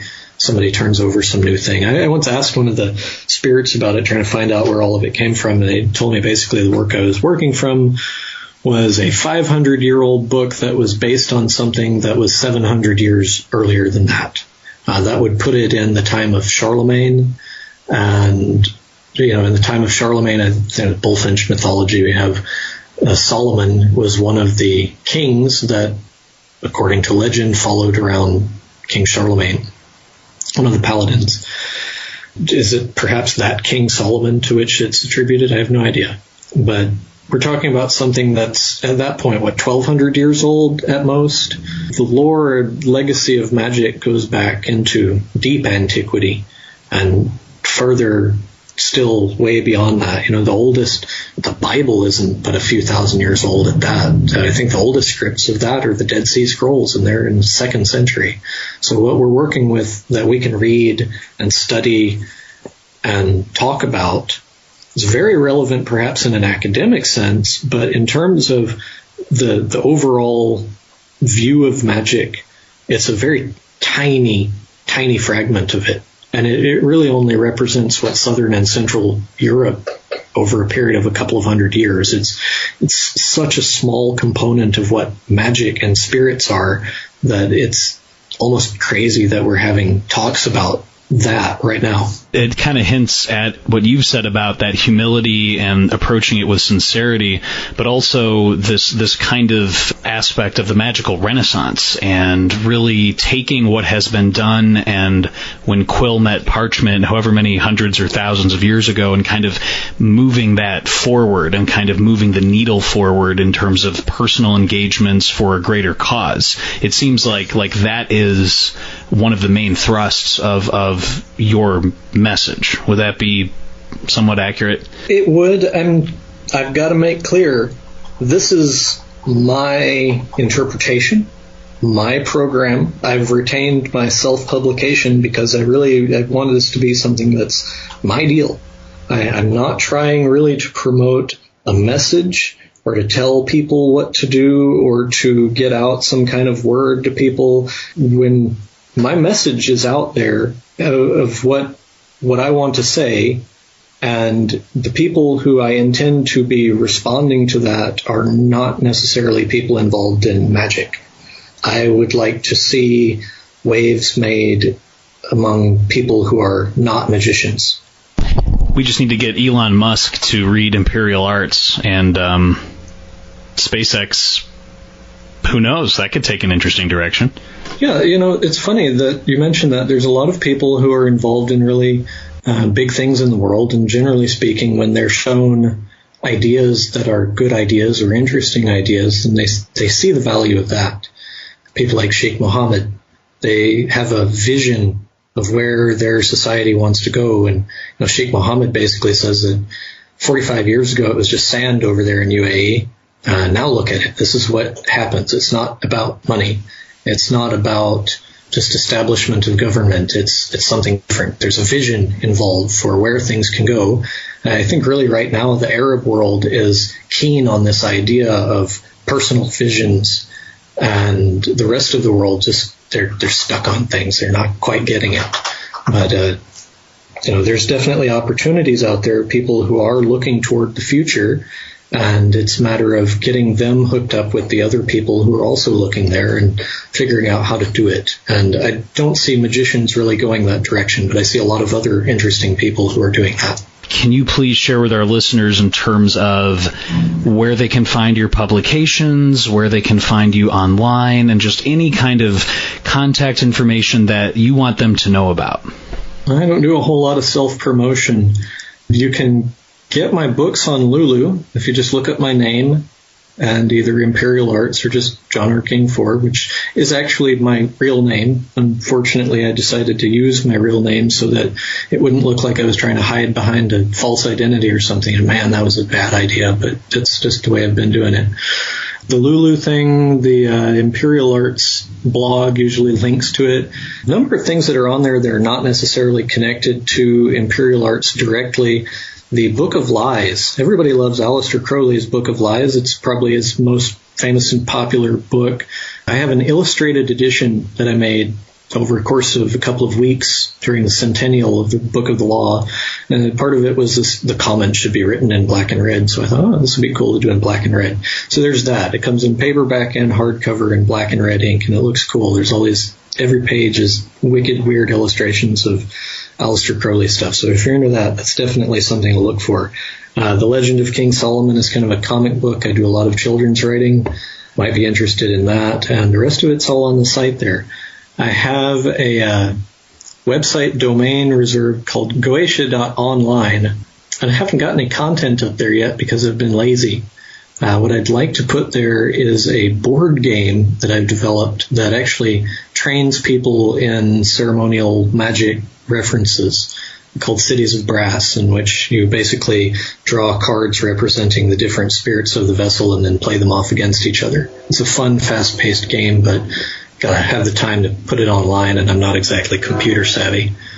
Other than that, my email is prototaxite@gmail.com, and I check it maybe once every couple of months. When you emailed me, it was about 3 minutes before I checked it. And I hadn't checked it before since, I don't know, maybe March. So you happen to be lucky in getting me then. That's about it for contact. I don't know. I don't really like the idea of the internet becoming the way in which we live and promote ourselves. I think that people ought to live in the real world and do things that affect the real world and make things in the real world, and that the internet is a very flimsy, ephemeral kind of existence, and it'll shut down one day, or it'll be something much less useful to us than it is now. And the best that we can hope is to establish something meaningful outside of it. You mentioned the real world, John. So to that point, what are, say, 2 or 3 kind of core things that you want the listeners to walk away with into the real world when it comes to sincere engagement with the spirits? This could reiterate some of your previous points, but what are 2 or 3 things that you really want them to know? Or to kind of give the inverse of that question, what are 2 or 3 things that, no matter what they do after they listen to you and your thoughts, that they should not do or they should avoid in terms of ceremonial engagements? I think 2 things in particular that I would like to say, just in summary. The first is that everyone has a spiritual component to their existence, something that makes them distinct from a dead body. It makes them alive. We are all people who are spiritually significant in some way. And to find that, wherever it might be, to find your self, that part of you that is eternal, universal, and really who you are is wrapped up around it, and you might not quite realize it. And to look into that and give it some deep, deep contemplation. If you need religious symbolism or something of that nature to wrap it around in, if it needs to be involved in a practice like meditation or something like that, then fine. But find who you are, what the meaning of your own personal existence is, and where you want to go with that. Nothing in magic is really going to be of assistance to you if you don't have an intention to express some inner desire, some inner sense of the way that things should be. I think also avoid all forms of phantasm and delusion when it comes to magic. I cannot even begin to describe some of the inane nonsense that I see on magic boards. And I'm not going to name names, but just cut that crap out. Come back to reality. Participate with the rest of us, please. And if something seems to be BS, then treat it like it is. Find something that's real. I see a lot of people, especially the younger and newer people who are involved in magic, that they have a lot of just delusional and fantasy ideas about how it should be, and it makes me sad. I think that there's a much bigger world. It's kind of why I took the Great Key and I made it something beautiful, because I was sick of seeing scribbly, dark, tattoo-looking art all over everything. It needs to be a sense of finding out the beauty of magic and the wonder of magic and finding that, and not just a bunch of hokey BS that you think sounds good. Looking for something that has substance, something that's challenging, something that takes you out of your comfort zone and brings you into a reality that was bigger than the one that you left. I think that that's really where people should avoid the things that are just too easy, too simple, too stupid, and find something that challenges them. And I guess if I was going to say a third thing, be daring. Look for something bigger. You aren't put on the world to play video games and watch TV. You have some, maybe not a purpose, but you have potential. And it's a freaking crime to ignore that for the sake of the stupid crud that's thrown at you by modern life. Jon R. King IV, thank you so much for taking the time on the Glitch Bottle podcast, and really hope to have the pleasure to have you back on again soon. You're very welcome, and I'd love to be back. Thank you. Well, listeners, I really hope that you enjoyed that episode as much as I did. I mean, Jon's take on a constellation of grimoire and magical engagements is, to me, a pretty needed message. I mean, how often do we, and I totally throw myself in here, get stuck in the histories and the comparisons of one grimoire to another, which is awesome in its own right and is something that definitely should be done and is definitely an interest, but do we see magic as an end in and of itself, or does it tie to a larger plan to making the world literally a better place? I know Jon's words have definitely inspired me to deeply consider the why behind any magical practice of this esoteric art and science. So thanks so much as always to you for listening, and also please make sure to subscribe if you'd like to Glitchbottle on YouTube, youtube.com/glitchbottle, and you can also find us on iTunes and Spreaker.com, as well as on Stitcher Radio. Until next time, this is Alexander Eth reminding you to be daring, invoke often, and uncork the uncommon.